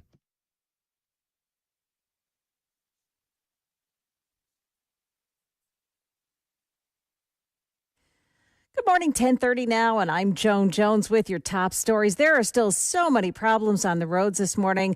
First, along I-65 southbound lanes at the off-ramp to eastbound Briley Parkway. That's exit 90B this morning. There are several tractor trailers stuck on the ramp. The off-ramp there is blocked. Keep that in mind as you head out this morning. 24 westbound side in South Nashville, right at Murfreesboro Pike. There's a crash blocking the right lane. And in Nashville, Sawyer Brown Road at General George Patton Road, another crash site. There are closures this morning in Clay County. This is in Moss, Tennessee. Clay County Highway westbound at Tompkinsville Highway. That is blocked due to a crash this morning. And also in Hurricane Mills, this is in Humphreys County. I-40 westbound is closed as well between exit 143 and 137. Another serious accident scene there this morning. So obviously we have a lot of accidents still on the roads this morning because of icing on the roads. Be careful. Also, check the departures and arrivals at BNA. And there are plenty of flights that are canceled and delayed by this storm. So you'll want to check with the airport before heading out today. Just into the newsroom, President Trump is increasing the tension with Ukraine's president, calling Volodymyr Zelensky a dictator and accusing him of misusing U.S. aid. Trump saying of Zelensky on a social media platform he refuses to have elections, is very low in Ukrainian polls, and was only good at playing Biden like a fiddle. Those are his words. The comments come after Zelensky told reporters yesterday that President Trump is living in a disinformation space. Well, the Senate has confirmed Howard Lutnick as Commerce Secretary, putting in place a staunch supporter of President Trump's hardline trade policies. Lutnick was the CEO at investment firm Cantor Fitzgerald, confirmed by a 51-45 vote yesterday. And looks like Kash Patel is on his way to become the director of the FBI. The GOP-led Senate breaking a filibuster on his nomination with a 48-45 vote. A handful of senators not voting on that one. Lawmakers now have limited time to debate the nomination before the final confirmation vote tomorrow. He'll need a simple majority to be confirmed. So far, all of Trump's second-term nominees have prevailed. And openly gay actress who starred in Wicked opposite Ariana Grande has been picked now to play Jesus in the musical Jesus Christ Superstar at the Hollywood Bowl in Los Angeles. That'll happen over the summer. 38-year-old Cynthia Erivo identifies as bisexual and queer. The selection of her to play our Savior is being criticized on social media as blasphemy and mocking Christ the King. That is the latest news. We've got your weather up next. I'm Joan Jones, WTN News.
It's 1038, Super Talk 99.7 WTN. Hey, how's it going? It's Chris Hand. Find me on Twitter, True Social, Instagram, at Chris Hand on Air. The show is brought to us by Better Water LLC, water filtration systems, water softeners, betterwater.com. And we got a jumping chat over on our YouTube page. Super Talk TV is live. You can hit the YouTube page, hit like and subscribe while you're there. The chat is definitely entertaining. We got Turd Ferguson saying newcomers riding the VA bus and getting care inside, and you got amputees that can't get an extra arm. Extremely messed up. Extremely messed up. This is piggybacking off a call we just had from a friend, Leslie, and Leslie said that he had heard a therapist had been fired from a VA center in Middle Tennessee, and I tried to do some research on it during the break. I haven't seen any stories like that. The closest that I got was a story from about 5 days ago. NBC News, which, I don't know, you take it as a credible source if you want to. I tend to think of them as propagandists. But NBC had a story. Trump's executive orders could cause chaos at the VA, some staffers say. That's about as close as we can get to it. Rob in the borough wants to talk about our veterans. Rob, you're next on Super Talk. What's up, man? Hey, Chris, I'm just leaving the VA in Murfreesboro, my physical therapy appointment, and I can tell you this. 3 months ago when I started, there was only like 2 physical therapists, and it was hard to get an appointment. Then all of a sudden I get appointments anytime I wanted to, and the guy told me because they hired 4 more. So now you got people sitting around there waiting on patients to come in. I love that, man. Thanks for sharing. This is kind of what I took what Leslie said with a grain of salt. I don't see us cutting services for veterans in any case. Now, when you're cutting as much as they're cutting, mistakes could be made, but I do feel like those mistakes would be rectified. But you're saying you don't even see those mistakes happening. Well, didn't they say like they cut 1,000 jobs with the VA? Yeah, but most of that was like leadership positions. Okay, but still, I mean, there's 1,300 VA hospitals, and you cut 1,000, so they're getting rid of one person per VA hospital. Yeah. I mean, that's the math. Yep. That's the napkin math. Yeah. But the VA, I'll tell you, though, I go to Murfreesboro and Nashville, and they take really good care of me. I mean, really good care of me. I'm glad to hear it, man. Our veterans deserve nothing but the best. And thank you for your service, Rob. I appreciate it. Hey, no problem. Good luck, bud. Hey, man, take care. Kevin O'Leary was on CNN last night, and he had a message for DOGE. And the message was, I don't think you're cutting enough. No, I think the issue is they're not whacking enough. There's this concept in private equity when you get a bankrupt company and you go in there, you cut 20% more than your initial read. And then you find like a pool of mercury, the organization gels back together again. Always cut deeper, harder when there's fat and waste. The FAA, it's not the people. The code is cobalt. It's from the 60s. It needs CapEx put into it for the technology to be upgraded to make it safer. Fat like a chicken. All of these agencies are like big fat chickens dripping over barbecues of fat. This is the best barbecue I've ever seen, but I don't think it's happening fast enough. They're not cutting enough. Keep slashing, keep hacking while you have a 24-month mandate before the midterms. Cut, more cutting. Believe me, it's going to work out just great. More cutting, please. Cut more. If you're going at this as a business approach, which is how Kevin O'Leary is, which is how Trump and Elon are, yeah, you got to cut more. Cut until it hurts. And if you make a mistake in areas like the VA, well, then we can fix it after the fact. Dave in Smyrna wants to talk about the VA cutting services. Dave, you're next on Super Talk. What's up, man? What's going on, man? It's your favorite Hebrew. My favorite Hebrew. What's up, Dave? Oh, not much, dude. How you doing? I'm good. What are your thoughts on the VA? Well, so my dad was a Navy vet, Vietnam vet, and, personally, I think what Trump did the first time around with the VA was awesome, where he allowed these guys to see private providers if they needed to, and I think that needs to be expanded upon. I'm a avid watcher of Sean Ryan's show, and there have been a number of guys that he's had on when they've talked about the VA, and each one of them have said that, you know, it was Trump allowing these guys to go see private providers that really, really helped streamline the care and help these guys get better care. And, you know, I also think that, you know, because Sean Ryan talks a lot about the efficacy of psychedelics in treating PTSD and stuff like that. I think that's something that needs to be explored, and that the VA needs to allow these guys to pursue. Yeah, I wouldn't be against it if somebody wants to try it, man. Especially when it comes down to PTSD. Would you rather them try a psychedelic treatment or commit suicide? You know what I mean? Like, this is these are easy choices.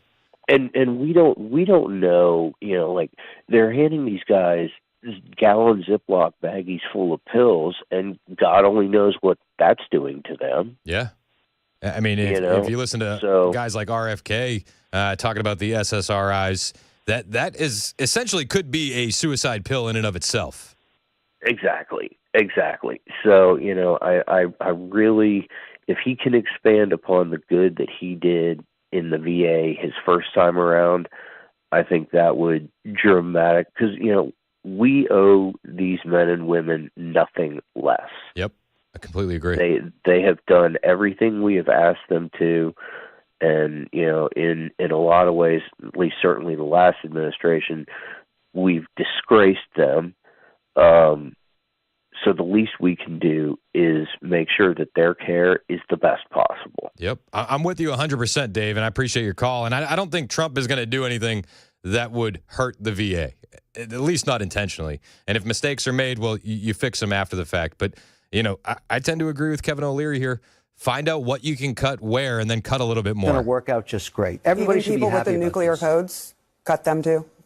Cut everything. Because if you don't see what they're doing and they can't show you that they're adding value, you whack. But it's not clear that they're even asking people to show us what you're doing. Again, this was a story Friday, and literally Elon said, oops, we gotta rehire them because nobody knows how to do what these people know how to do. Yeah, the nuclear thing. Okay, it gets it wrong once in a while. Big deal. So what? I agree with that. That's 10% of the time. It's okay. I actually think it's okay if they run into a stumble here or there, because the project is so massive. The need to cut is so massive.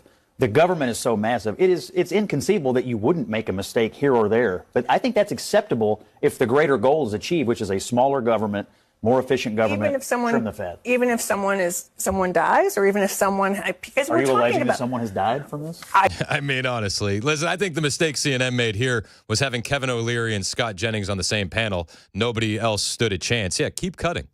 Keep cutting. It's 1046 on Super Talk 99.7 WTN. Real quick, check of the roads. I know it's a massive mess out there.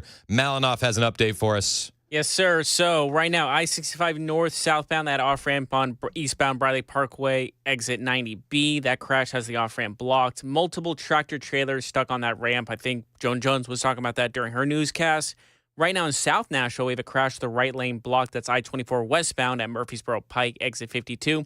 Still have those two accidents, one in the Humphreys County. We were talking about Linden, Waverly, exit 143, and Cuba Landing, exit 137.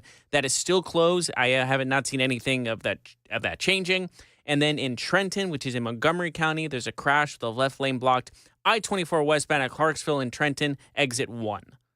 It's a mess. It's a massive mess out there. If you can avoid hitting the roads, just stay at home. Watch us live on Super Talk TV, on YouTube, on your TV there. Hit like and subscribe while you're there. I do appreciate it. Elon Musk is going to keep cutting. Deal with it. Elon Musk and staffers from DOGE have been seeking data at the IRS as well as Social Security data in order to cut out waste and fraud. And during those efforts, we have a top Social Security official resigning from her position.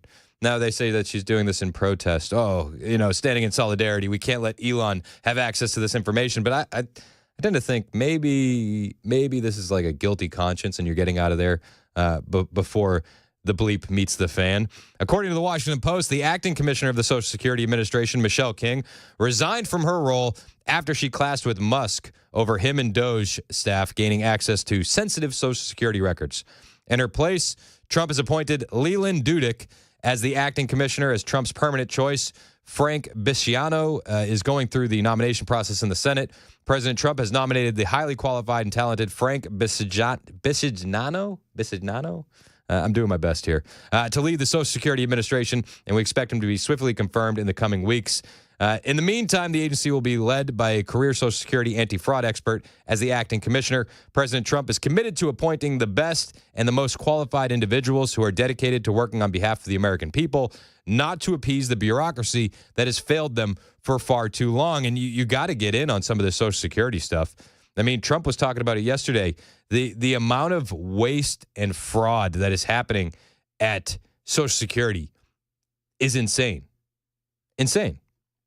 You have people that are older than 100 receiving Social Security checks. You have people older than 110 receiving Social Security checks. You have people older than 120 receiving Social Security checks. It's getting a little weird, right? Can I get it on that? Yeah, you're not old enough. You're not old enough. I'll bring you what President Trump said when we return. It's 10:50 on Super Talk 99.7 WTN. My name is Chris Hand, and I'm here for my friends at Cover Nash. You know Shane Ring. I talk about him. Murphy talks about him. He's the best. If you need health insurance and you don't want to pay an arm and a leg for it, talk to Shane Ring over at Cover Nash. He has over 20 years of experience in health insurance, and he's going to shop the entire market for you to find you the best plan for you. And he's going to look at over 75 different companies to shop from and every type of plan available in the market. And again, no matter what your income level is or your health situation is, you can be saving some money, some real money here. Don't let yourself or someone you know get taken advantage of by call center agents in the limited, overpriced health coverage. Shane could easily be saving you 30 to 60% on your monthly premiums. That is not pocket change. And many of these plans that Shane can get you involved with will even pay you when you use them. It sounds too good to be true, but it's not. It's the truth.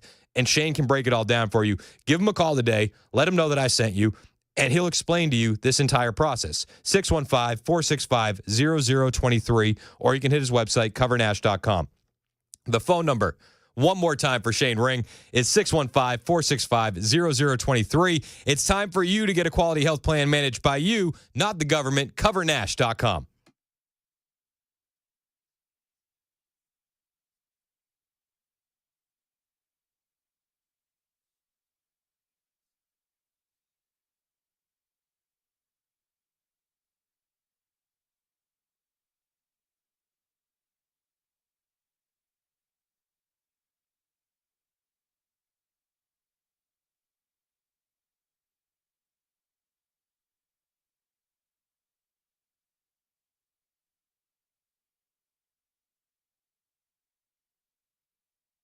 Did you know you're overpaying for your health and wellness products?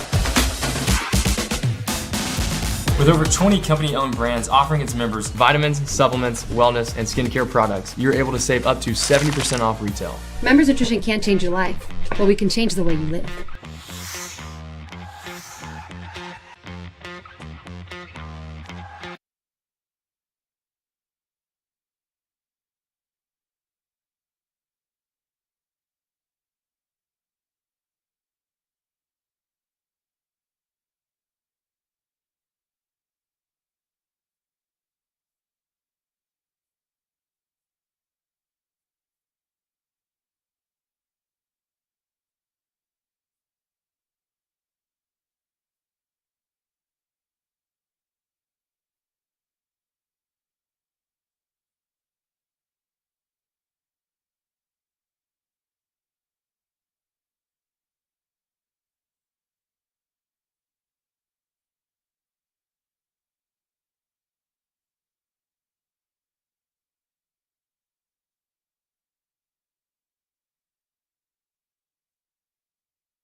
Well, officials are saying to stay home if you don't have to get out because some places out there, the roads are dicey. Right now, we got a crash, right 2 lanes blocked, 65 southbound at Briley Parkway in Madison.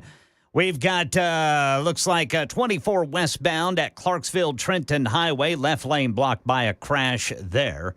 We've got the top stories coming up at 11, including news about a vaccine that is showing promise against a deadly type of cancer. Details at 11 on Super Talk 99.7 WTN. Hot take, not getting it.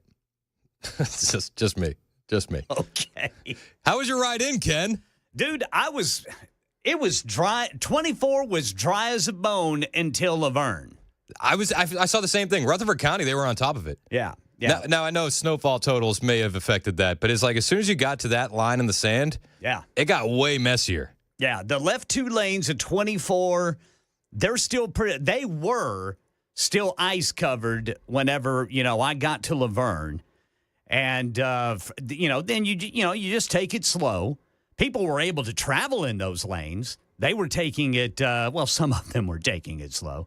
But yeah, for the most part, from about Laverne up until the 40 and 24 where they joined to go into downtown is where it was still icy. But after that, 40 into downtown was clear as a bell. Love it. All right. Ken Weaver's got more news for you on the way. We were just talking about how DOGE is seeking access to Social Security and IRS data.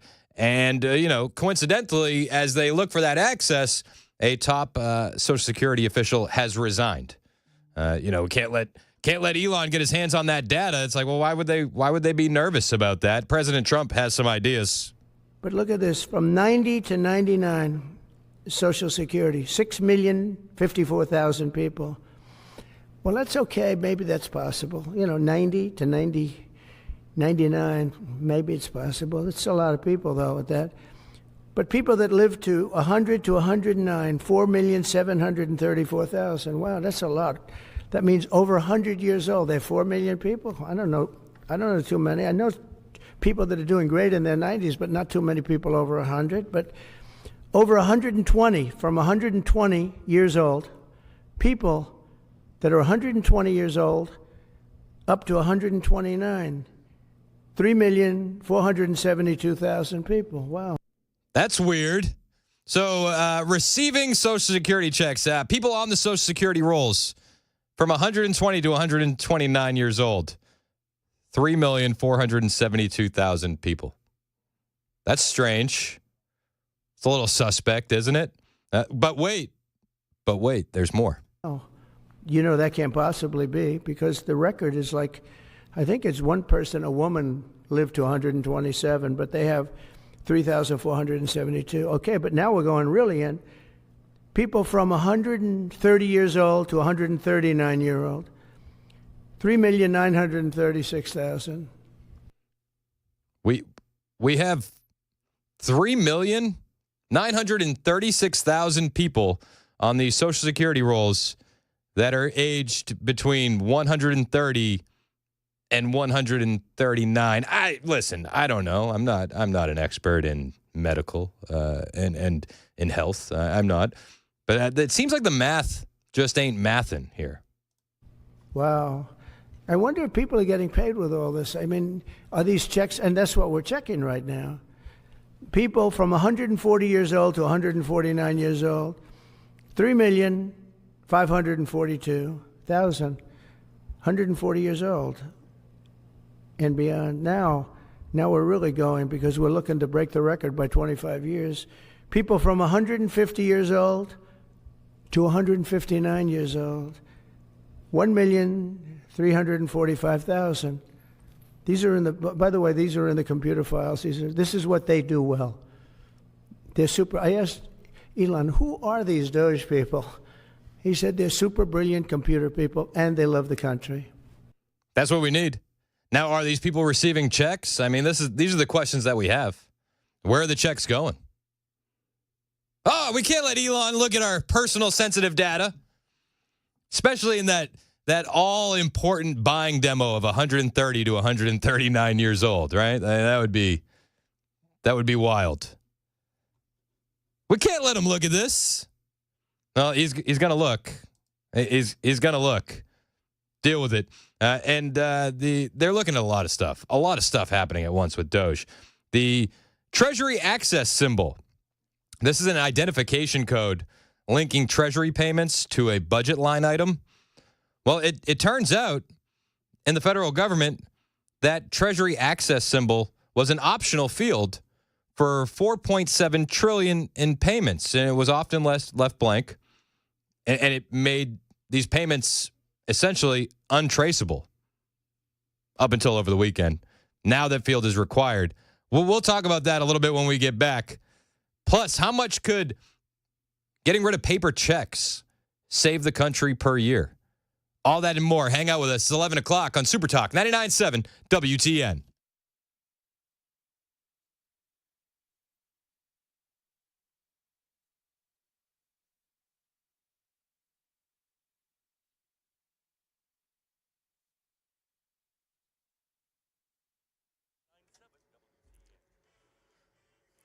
Eleven o'clock on the dot. I'm Ken Weaver with your top stories. Now that the snow is over, we've got to turn our attention to what will be some very bitter cold nights.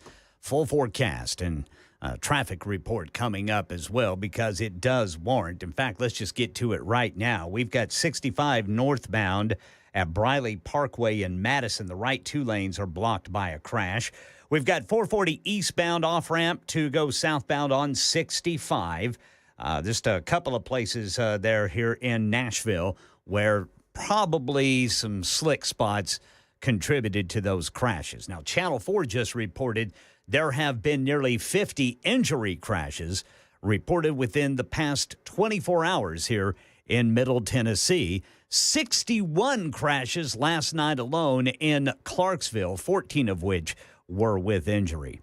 Meanwhile, here in Kentucky, where they're still dealing with the devastating flood. We're still dealing with a historic number of road closures, 220 currently closed, 209 from high water, 10 from mudslides, and 1 from a rock slide. That's Governor Andy Beshear. Flood-related fatalities are holding steady, thankfully, at only 14.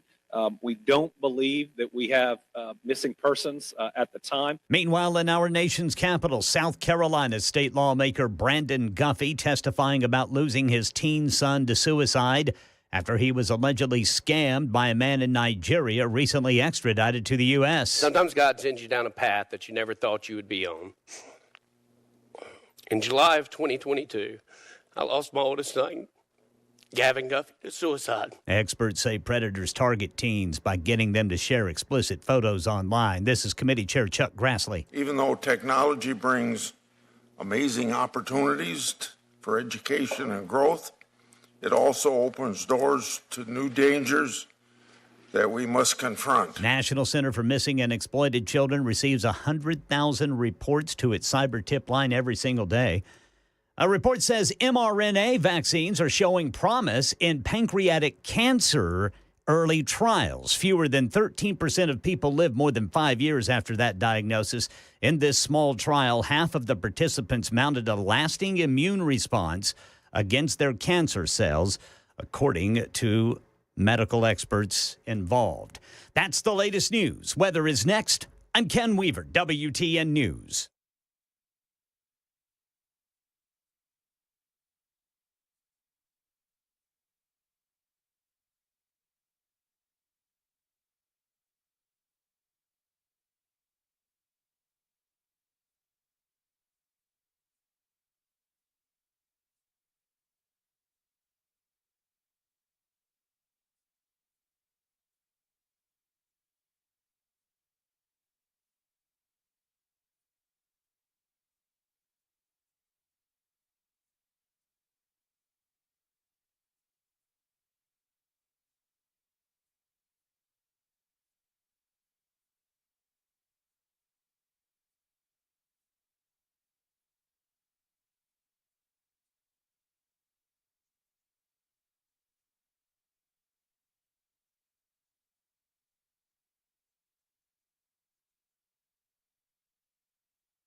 It's 11:06 on Super Talk 99.7 WTN. Hey, how are you? It's Chris Hand. Show's brought to you by Better Water LLC, water filtration systems, water softeners, betterwater.com. You can find me on Twitter, True Social, and Instagram at Chris Hand on air. Hit the follow button. I will follow back. And you can watch the show live on YouTube. Super Talk TV is happening on the Super Talk 99.7 WTN YouTube page. We do it live there every day. Head on over there. Hit like, hit subscribe.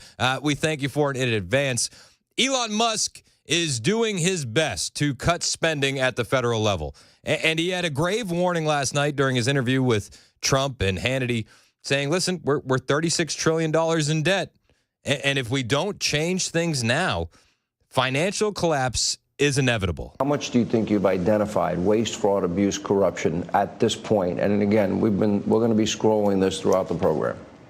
Well, the overall goal is to try to get $1 trillion out of the deficit. And if the deficit is not brought under control, America will go bankrupt. This is a very important thing for people to understand. A country is no different from an individual in that if an individual overspends, an individual can go bankrupt, and so can a country. And the massive waste, fraud, and abuse that has been going on, which is leading to a $2 trillion a year deficit. That's what the president was handed on Jan 20th, a $2 trillion deficit. It's insane. For this fiscal year. Yeah, we inherited. $2 trillion deficit. It needs to be fixed or we're facing financial collapse. Plain and simple. And it may not happen today, it may not happen tomorrow, but best believe your kids, your grandkids will live in that reality if we don't get the spending under control. Meanwhile, DOGE keeps working.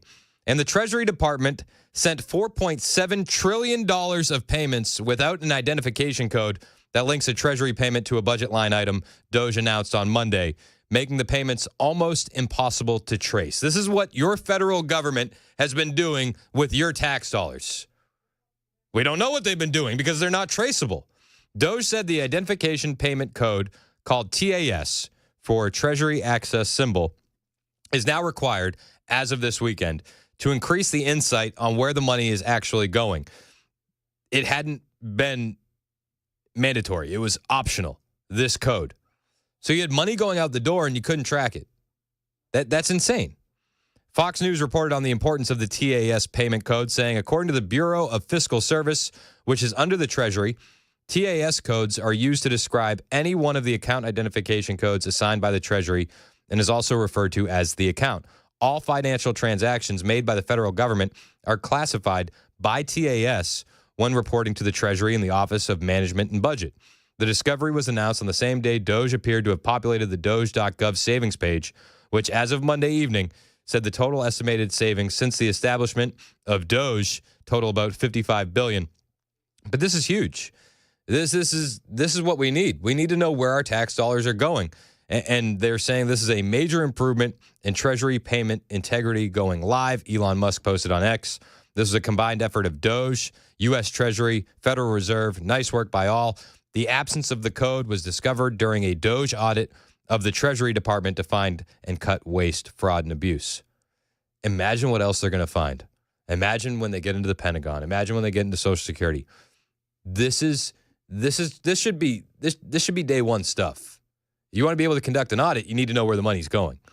4.7 trillion payments didn't have a TAS code. Insane. The absence of the code, again, was discovered during a DOGE audit of the Treasury Department.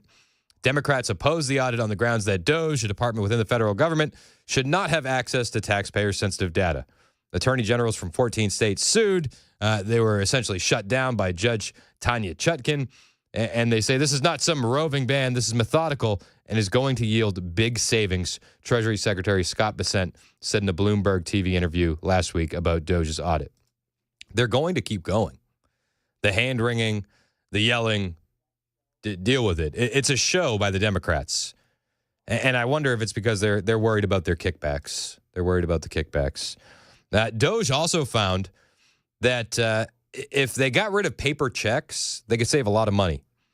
The Treasury processed 116 million paper checks in fiscal year 2024. In fiscal year 2023, $25 billion in tax refunds were delayed or lost due to returned or expired checks. Treasury maintains a physical lockbox network to collect checks for tax, IRS, passport, State Department, etc. It costs approximately $2.40 per check to maintain this lockbox network. If they got rid of paper checks, they would save at least $750 million per year. Again, this is common sense stuff. A lot of what they're doing is just common sense stuff. And you get Democrats yelling about it. You get Democrats mad. John Fetterman had said, we can't have Elon digging through people's info. We can't. And Elon said, so this is, Fetterman's post was, I want to save billions of your money and make government more efficient. Rummaging through your personal bleep is not that. A party of chaos loses always. And he posted a Politico headline, which, yeah, Politico. They're the best, right? Elon responded to that, said, bruh, if I wanted to rummage through random personal bleep, I could have done that at PayPal. Hello? Having tens of millions of people marked in Social Security as alive when they are definitely dead is a huge problem, obviously. Some of these people would have been alive before America existed as a country. Think about that for a second. And then he posted some of the data from Social Security. The digging has to continue. The digging has to continue. And again, they're winning. They're winning a lot of these court cases. We got Obama-era judges ceding control over to Elon and Trump, not the Democrats. And DOGE is going to begin its own IRS auditing account. They launched that on X. So you'll be able to see that as transparent as they can make it. It's Doge_IRS. They said, please DM this account with insights on finding and fixing waste, fraud, and abuse relating to the Internal Revenue Service. I had a friend said, I filed for an extension on my taxes. That way, hopefully, by the time they get around to it, the IRS has been abolished by DOGE. The IRS needs to be looked at. And we heard the other day, Hegseth, right before Biden leaves, Secretary of Defense Pete Hegseth said the Biden IRS rushed an audit of him. They rushed an audit on Pete Hegseth. That's so slimy. That's so slimy. Defense Secretary Hegseth claims outgoing Biden IRS targeted him for a rushed tax audit. Everything politicized in the Biden administration, right? Everything. Defense Secretary Pete Hegseth claimed that the outgoing Biden IRS targeted his family with a rushed tax audit. Without sharing specific dates, this is from Breitbart, Hegseth posted a set of documents on social media platform X alleging that he owed the IRS over $33,000 in taxes that needed to be paid immediately or else incur further penalties. Posting, of course, the outgoing Biden IRS rushed an audit of the incoming Secretary of Defense. Total sham. The party of norms and decency strike again. We will never back down. According to The Hill, the IRS has not publicly commented on the audit, and Hegseth has not denied its accuracy. It's not clear whether the IRS initiated the audit due to concerns regarding the couple's tax filings or if it was part of a routine review, noted the outlet. I don't feel like this is routine at all. Elon Musk commented on this saying, they love the low blows. Yep. Slime balls. There's a lot to dig into, man. There's so much with Doge. Senator Mike Lee and Elon want to get into Fort Knox to examine the gold reserves. Do you think they're going to walk in there? It's going to be like the scene in Dumb and Dumber where they open up the briefcase. Like, listen, we have a bunch of IOUs for all of the gold bars. Every single one of them is accounted for. Hang on to this one. This is really important. I was going to say it's empty, so it's like the same thing. Yeah, it's just a big stack of papers. Yeah. Oh, gosh. It wouldn't shock me. Elon Musk and Doge and Senator Mike Lee out of Utah demanding access to Fort Knox in order to examine the reserves of gold the country keeps stored there. It was Monday. Musk said it would be cool to do a live walkthrough video of Fort Knox. Yeah, that would be cool, except if it was empty. Senator Mike Lee responded and said that he has tried repeatedly to get into the Kentucky fort, being told by officials, you can't come into Fort Knox. When pressed for why he couldn't go, he recounted that he was told it's a military installation. When Lee noted that as a senator, he has visited military bases all the time, Lee said officials denied him entry, saying, you still can't come because you can't. In response, Elon Musk told Lee, who's confirming that the gold wasn't stolen from Fort Knox? Maybe it's there. Maybe it's not. That gold is owned by the American public. We want to know if it's still there. Might be there. It might not. Kentucky's Fort Knox location, you guys understand. It's the location of the United States Bullion Depository, which stores precious metal bullion reserves for the U.S. According to the U.S. Mint, no visitors are permitted in the facility. The U.S. Mint says there is currently 147.3 million ounces of gold kept there. Around half of the Treasury's stored gold is kept at Fort Knox, with the exception for samples taken to test the purity of the gold during regularly scheduled audits. U.S. Mint said that no gold has been transferred to or from the depository for many years. It's unclear the last time Fort Knox underwent an in-depth audit, the New York Post reported. The facility was opened for a tour in 1974 when journalists and a congressional delegation were allowed inside after claims that it had been looted. It was opened for the second time in 2017 to allow for then Treasury Secretary Steve Mnuchin to view them. This comes after Senator Rand Paul urged DOGE to head the review of the status of the gold.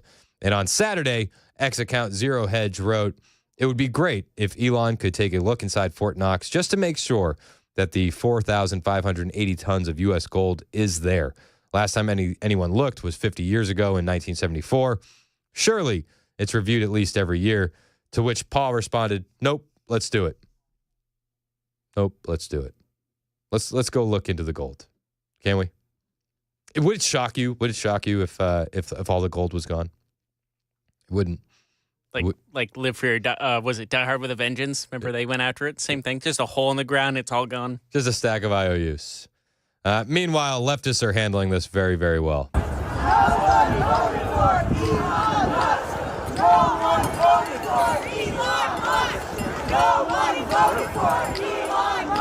Except it was a campaign promise, and we absolutely voted for Did Kamala get voted? She didn't get any votes. I didn't think so. Nobody voted for her. Nobody voted for her at all. It's just insanity. And it's bad even when MSNBC seems to be agreeing with a lot of what DOGE is saying. This is, you have little moments of grains of truth in some of these leftist networks. And they were regaling the Social Security Administration and how they've made $72 billion with a B in improper payments over an 8-year period, according to an inspector general audit. And they say, without a comprehensive search, that's significant. There was an Inspector General audit last year that showed over an 8-year period, the Social Security Administration made almost $72 billion in improper payments, a little less than 1% of payments in that time period. Now, the report also says that most of these improper payments were overpayments, not payments to deceased people or people who didn't qualify. Does that make it any better? I actually think that makes it worse. You're paying people more than they deserve. That's not cool. To receive these payments. At the same time, Jose, this effort by DOGE is to go through this agency like every other and try to weed out waste and fraud. Yeah, it seems like there's a lot of waste and fraud. It seems like everywhere you look, there's waste and fraud. It's like Oprah with the cars that she's giving away. You're getting it. You're getting it. Seems like there's a lot of waste and fraud. Carolyn Levitt says Elon Musk and DOGE have been sent to investigate those dead people receiving Social Security payments, and I would love to see where this ends up. I predict that the media will say, "See, it wasn't that many dead people receiving Social Security payments," and then it'll be like, "Okay, well, how many is enough?" I've been fighting fake news reporters all day long here in the Washington, D.C. swamp who are trying to fearmonger the American people into believing that this administration is going after their hard-earned tax dollars and their hard-earned Social Security checks. So I want to set the record straight on your show tonight, Sean, and I'm very grateful for the opportunity to do so. President Trump has directed Elon Musk and the DOGE team to identify fraud at the Social Security Administration. They haven't dug into the books yet, but they suspect that there are tens of millions of deceased people who are receiving fraudulent Social Security payments. And so their goal in going into the Social Security Administration is to identify three things. Number one, to identify duplicate payments and to end them. Number two, to identify payments that are going to deceased people who are no longer living and should no longer be receiving that money. And number three, to protect the integrity of this system system for hardworking Americans who have been paying into it their entire lives. I mean, this seems like a very noble goal. And again, my prediction is if they come up with 1 million people that are dead receiving payments, mainstream media will say, see, it wasn't that bad. And I would argue that's still pretty damn awful. It's 11:21 on Super Talk 99.7 WTN.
All right, drivers, looks like we've got 40 westbound closed.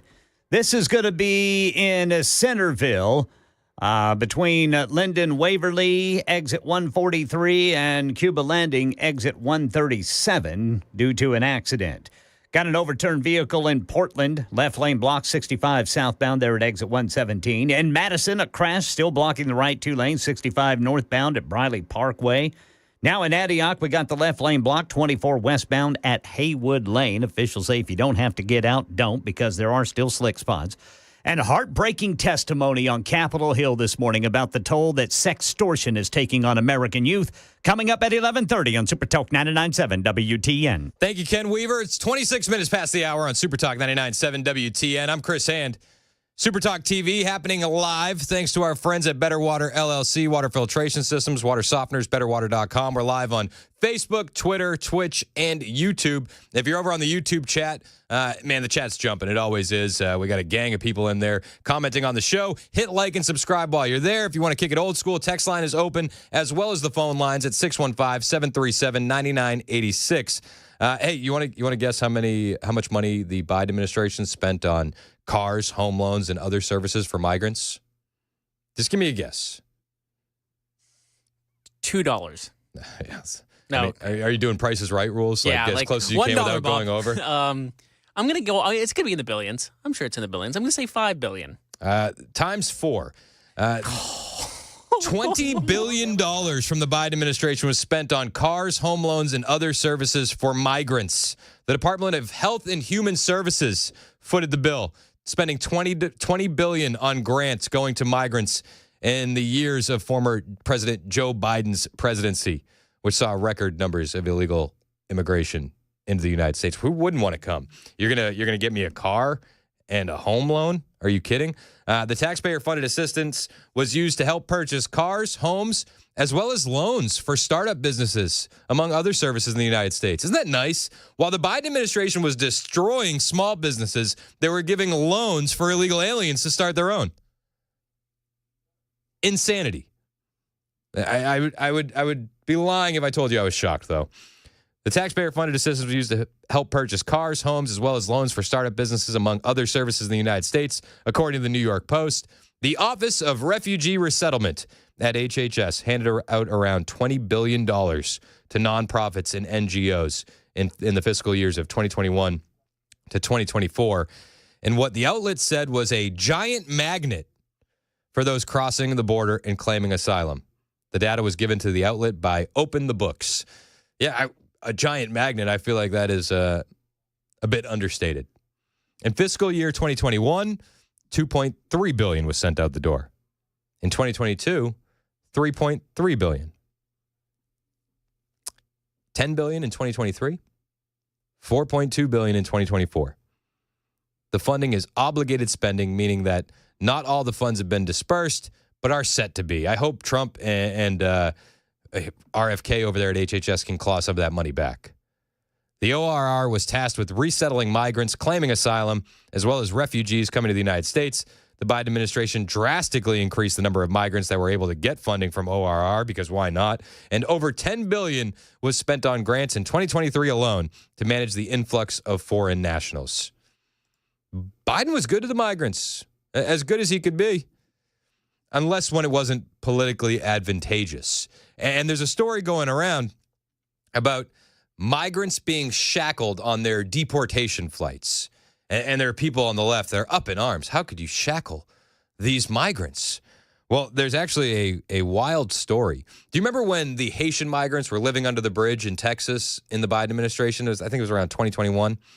Right up against midterms, you had all these Haitian migrants living under a bridge. Well, they deported some of these Haitian migrants, and what can only be described as the plane ride from hell ensued thereafter. I'll tell you about that plane ride from hell when we return. Plus, Tom Homan has been on every major news network that will let him on to trash AOC. I'll bring you all those comments as well. It's 11:30 on Super Talk 99.7 WTN.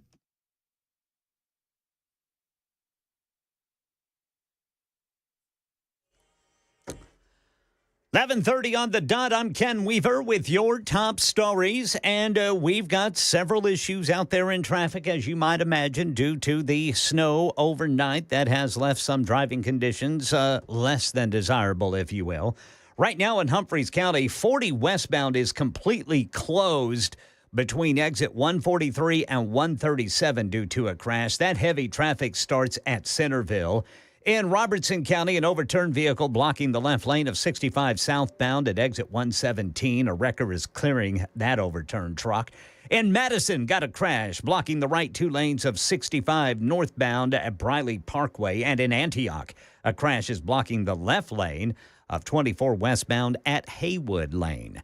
Got the full forecast coming up in 5 minutes. Right now in our nation's capital, heartbreaking testimony in the Senate Judiciary Committee about child safety online. Sometimes God sends you down a path that you never thought you would be on. In July of 2022, I lost my oldest son, Gavin Guffey, to suicide. That's South Carolina state lawmaker Brandon Guffey, whose son was allegedly scammed by a man in Nigeria, recently extradited to the U.S. Committee member Dick Durbin of Illinois. The National Center for Missing and Exploited Children receives 100,000 reports to its cyber tip line every single day. Durbin says in the coming weeks, he and Republican Senator Josh Hawley will introduce the Stop CSAM Act to help families whose children have been victimized sue social media platforms that fail to safeguard their content.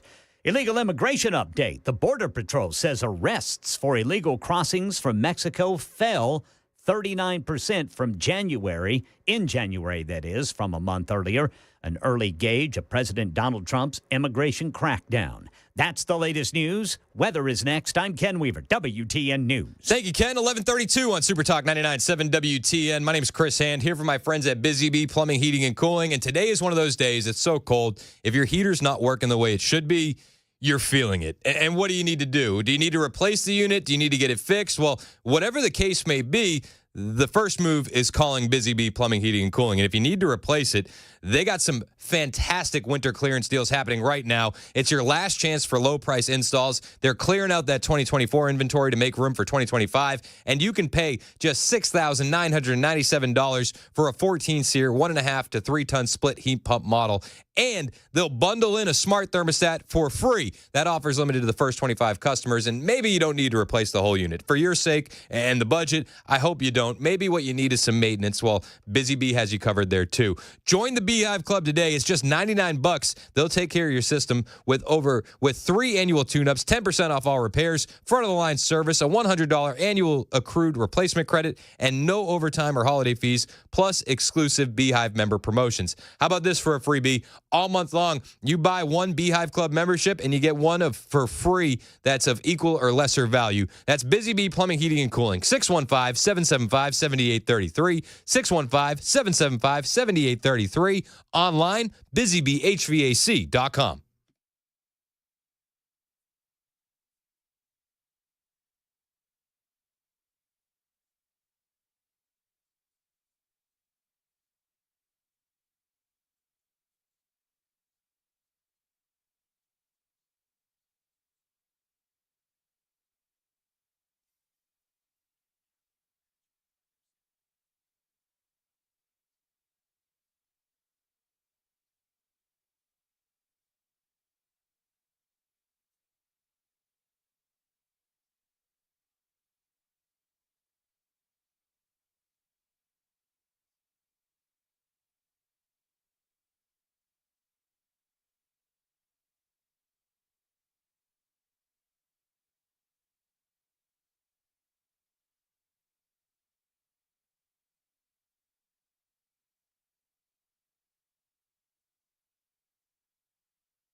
1137 on Super Talk 99.7 WTN. I'm Chris Hand. Hey, how are you?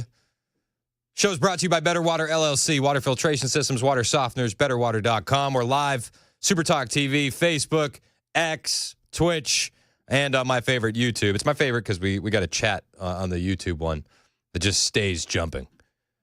A lot of times they're going off on their own tangents, but I love it. I'm here for it. If you're watching us on Super Talk TV, hit like and subscribe. We do appreciate it when you do. And I got a story here that's been circling a bit. You got this story of migrants on deportation flights being shackled, and a lot of hand wringing by leftists in the media. How could you do that? These poor migrants. Well, I will point you back to a story of why ICE cuffs and shackles some deportees, and it goes back to the Biden administration. So this is the latest liberal outrage over Trump's border policies, and it's the fact that some migrant criminals have to be handcuffed and shackled on their flights back home. You've seen people being a bit upset. India objected when a C-17 arrived in New Delhi with 104 restrained deportees.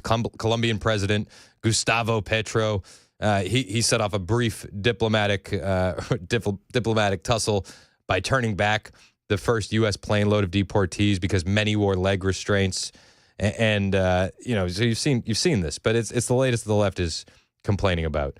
A migrant is not a criminal and must be treated with the dignity every human being is worthy of. An indignant Petro posted on social media, "We will welcome back our fellow countrymen on civilian planes without a criminal's treatment."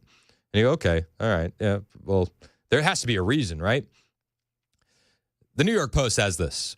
The best way for Americans to understand the case for cuffing and shackling is by retelling the recent true story that isn't far from the minds of career Department of Homeland Security officials. It happened when President Joe Biden used mass air deportations to belatedly handle a massive camp of about 15,000 mostly Haitian migrants that suddenly formed under the Del Rio, Texas International Bridge in September of 2021. I'm sure you remember this story because it was everywhere at the time. And we're right up against midterms, and this doesn't look good for Biden. And the camp drew international media attention. You remember all the drones that were being flown over the camp to record some of that footage. Well, it was a threat, a political threat to Biden and the Democrats. And it's as their first midterm election campaign season was getting underway. So they had to get rid of it. They had to get rid of it fast. Most of the time, these newcomers are a political boon for the Democrats. In this case, they looked at it as an issue. So they had to get rid of the Haitians. So it was September 20th of 2021, a chartered commercial passenger plane left Laughlin Air Base with a group of male Haitians. And while they're in midair, the Haitians realized that they weren't going to New York City. They weren't going to California. They were going back to Haiti. And at that point, all hell broke loose on the plane, as you could imagine. The men ripped away every window sunshade from their moorings, bent most of the overhead luggage compartment doors off their hinges. They tore seat cushions off the frames. They ripped out the stuffing. They destroyed anything destroyable as pilots cowered at the controls behind locked cabin doors. In midair. They weren't happy to be going back to Haiti. I don't blame them for that. I don't think anybody would be happy going back to Haiti. But that was the beginning of a rampage of attempted hijackings and attacks on ICE agents and mutiny on the ground back in Texas, according to media reports.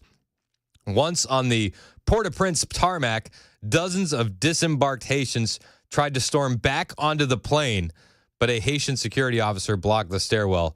Then the mob stormed aboard and attempted to hijack the second recently arrived flight, this one carrying women and children from Del Rio. Some men assaulted the pilots and demanded to be flown back to the United States, while others attacked and bit with the teeth, three resisting ICE agents on the plane. Haitian security eventually quelled the tarmac violence, but it wasn't easy. Those first deportees on the Port-au-Prince tarmac sent cell phone video of the chaos back to their friends and family still in Texas, who, blissfully ignorant of the deportations, were allowing themselves to be loaded onto the planes while government buses bound for Laughlin Air Base. As one plane prepared to taxi onto the Texas Air Base runway, 2 Haitian passengers bolted from their seats, attacked ICE agents, demanded the flight be aborted. This delayed the flight. Another insurrection broke out on a second flight. This was happening over and over again. Why are you chaining these migrants on their way back? Well, they don't want to go. And it's creating a security hazard in the sky and on the ground. Haitians attacked bus drivers, according to the Washington Examiner, forcing the drivers off, then drove some distance away and bailed out. In one event, detainees kicked out a window and 22 escaped. In another incident, Haitian detainees revolted and seized control of a bus driving them to San Antonio, pulled it over, and ran. ICE search parties eventually recaptured most. Most. Not all. Most. That was when the DHS changed procedure to what we see today. So just to point out, if anybody says they're shackling the migrants and sending them back, that was changed under Joe Biden because it was chaos. This isn't a Trump innovation. This is a Biden innovation.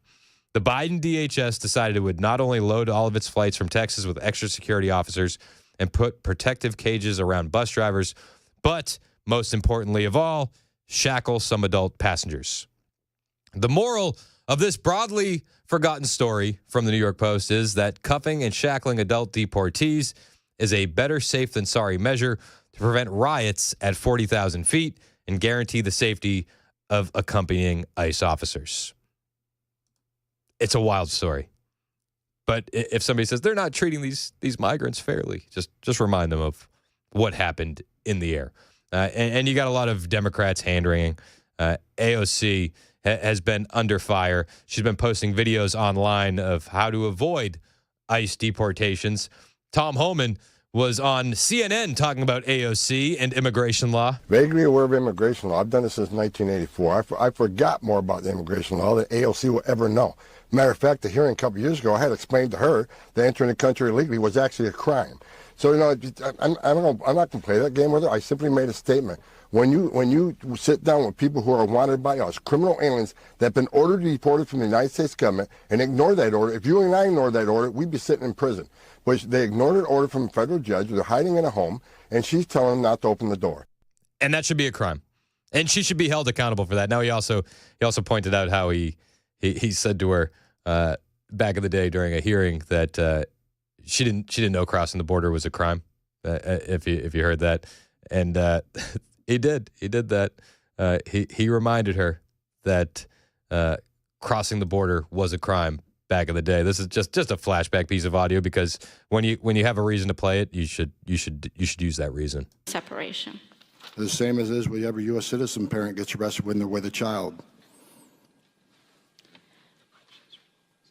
Zero tolerance was interpreted as the policy that separated children from their If I get arrested for DUI and I have a young child in the car, I'm going to be separated. When I was a police officer in New York and I arrested a father for domestic violence, I separated that father Mr. from his Holman, with family. all due respect, legal asylees are not charged with any crime. When you're into the country illegally, it's violation 8 United States Code 1325. Seeking asylum is legal. If you want to seek asylum, you go through the port of entry, do it the legal way. The Attorney General of the United States has made that clear. Okay. Okay. So Okay.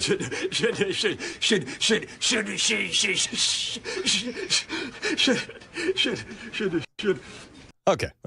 Okay. Tom Homan's been scorching AOC every chance he gets. He went on Newsmax and did it again because why not? Listen, she deserves it. She's posting instructions on how to avoid ICE. She's not the only one. Ilhan Omar was caught speaking in her native Somali language, explaining the exact same things AOC's done. Dan Goldman posted a video online with Chinese subtitles explaining the exact same thing. So the focus shouldn't be solely on AOC. It should be on a lot of these Democrats. But Tom Homan is just scorching her every chance he gets. Well, first of all, I think she's, I won't go after her on Tom, national please TV do. Say what's on your mind. It's a holiday. Look, she's the dumbest congresswoman ever elected to Congress, and she proves that every day. And look, bottom line is, I can't believe any member of Congress, Republican, Democrat, Independent, would want to educate criminal illegal aliens who are in the country illegally, been convicted of a violent crime, and have been ordered removed by an immigration judge after due process at great taxpayer expense. You got a congressman or congresswoman that does not want ICE to do the job that Congress has mandated them to do and funds them to do. Yeah, she doesn't want that job to be done. And you look at some of these people, it's just downright evil stuff. I saw a story that just, it makes my blood boil. Transgender illegal immigrant charged with raping 14-year-old in New York City.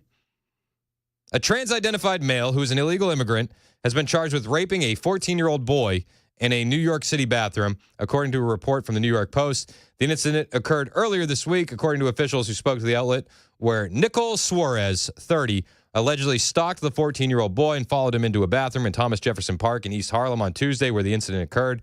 Witnesses were flagged down by the boy after the attack and alerted police to the situation. Suarez was arrested, charged with first-degree rape. The illegal immigrant is originally from Colombia and was wanted in New Jersey as well as Massachusetts at the time. Additionally, an immigration detainer had been placed on Suarez, according to law enforcement who spoke to the Post. It just goes to show that Donald Trump and Tom Homan are correct that you need to get the violent people out of New York City, and Eric Adams, Letitia James, and Kathy Hochul should all cooperate because this person has an ICE detainer. ICE could just pick up this person and deport them back, the source added. But due to sanctuary city laws, we can't do anything. It's disgusting. It's vile. It needs to stop. And we've seen a lot of the crossings dive, right? It's like 95% down, illegal crossings. But we need to get these people out of the country. And Kristi Noem, she's been awesome. She's actually launching an ad campaign, a couple $100 million ad campaign, where she's running this ad, notifying people, we're closed. The U.S. is full. Don't come here, because if we have to remove you, you're not going to be allowed back. And if you don't self-deport and we find you, you're not going to be allowed to come back. I'm Kristi Noem, the United States Secretary of Homeland Security. Thank you, President Donald J. Trump, for securing our border and putting America first. Let me deliver a message from President Trump to the world. If you are considering entering America illegally, don't even think about it. Let me be clear. If you come to our country and you break our laws, we will hunt you down. Criminals are not welcome in the United States. For too long, weak leadership has left our borders wide open, flooding our communities with drugs, human trafficking, and violent criminals. Well, those days are over. Under President Trump, we are defending American families and restoring their safety. If you try to enter illegally, you will be caught, you will be removed, and you will never return. Follow the law, and you'll find opportunity. If you break it, you'll find consequences. Strong borders mean a stronger America. President Trump is making America safe again. I love the ad campaign, but I kind of echo what Dan was saying this morning. Where is this going to run, and is there a Spanish version? You got to hit the message where people are going to hear it. I don't know if airing this on WTN is going to hit the mark. We'll take the ad dollars. I mean, you've heard some of our commercials. We're happy to take the ad dollars. But where is this going to run? Kristi Noem said this is nationwide and international, multi-million-dollar ad campaign sending a warning to illegal aliens: leave our country now or face deportation with the inability to return to the U.S. I want more specifics on where it's going to air, but I like the thought process. I do. It's 11:51 on Super Talk 99.7 WTN. When we get back, we'll check in with Chad Benson, see what's coming up on his show today. Hang out with us. A lot more to come on Super Talk 99.7 WTN.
Heartbreaking testimony about sextortion of America's youth online. Midday money news, and of course, the latest on road conditions in Middle Tennessee coming up at noon on Super Talk 99.7 WTN. Thank you, Ken. We were 11:56. Super Talk 99.7 WTN. Show's brought to you by Better Water LLC, water filtration systems, water softeners, betterwater.com. Chad Benson in studio. What's up, Chad? What's happening, brother? How you doing? I'm good, man. I'm Feeling good. better? I'm getting there. Nice. Yeah. That's good. Yeah. Man, that's a tough thing. Yeah, stomach bug's not fun. No. That's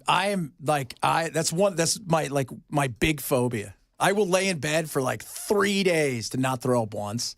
But if I've got pneumonia, I'm doing stuff. I was just taking a lot of activated charcoal and hoping for the best. People probably think, what the hell's going on? Somebody OD?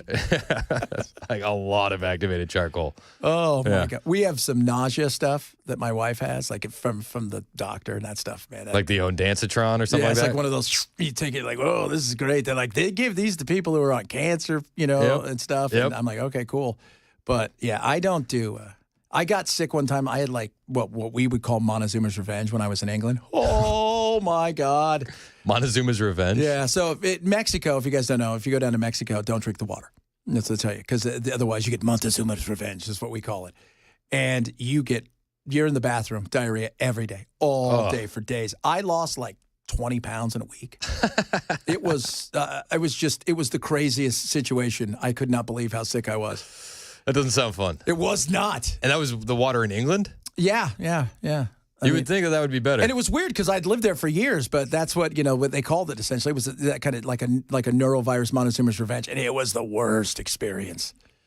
What country have you been in where you've been most nervous about that kind of stuff? Because you've been all over. There are some Eastern Bloc countries I was terrified. Really? Yeah. Like the Slovenias of the world? Yeah, you're going to some of these places, you're like, this is how horror movies start, It's like that. Like, we went to a place, we played, and I was over there, let's put it this way. I've been to East Germany when it was still East Germany, and I went to Yugoslavia. And in Yugoslavia, we had to bring our own stuff because there was a fear that we were either going to get poisoned or get sick. Really? We were kids still.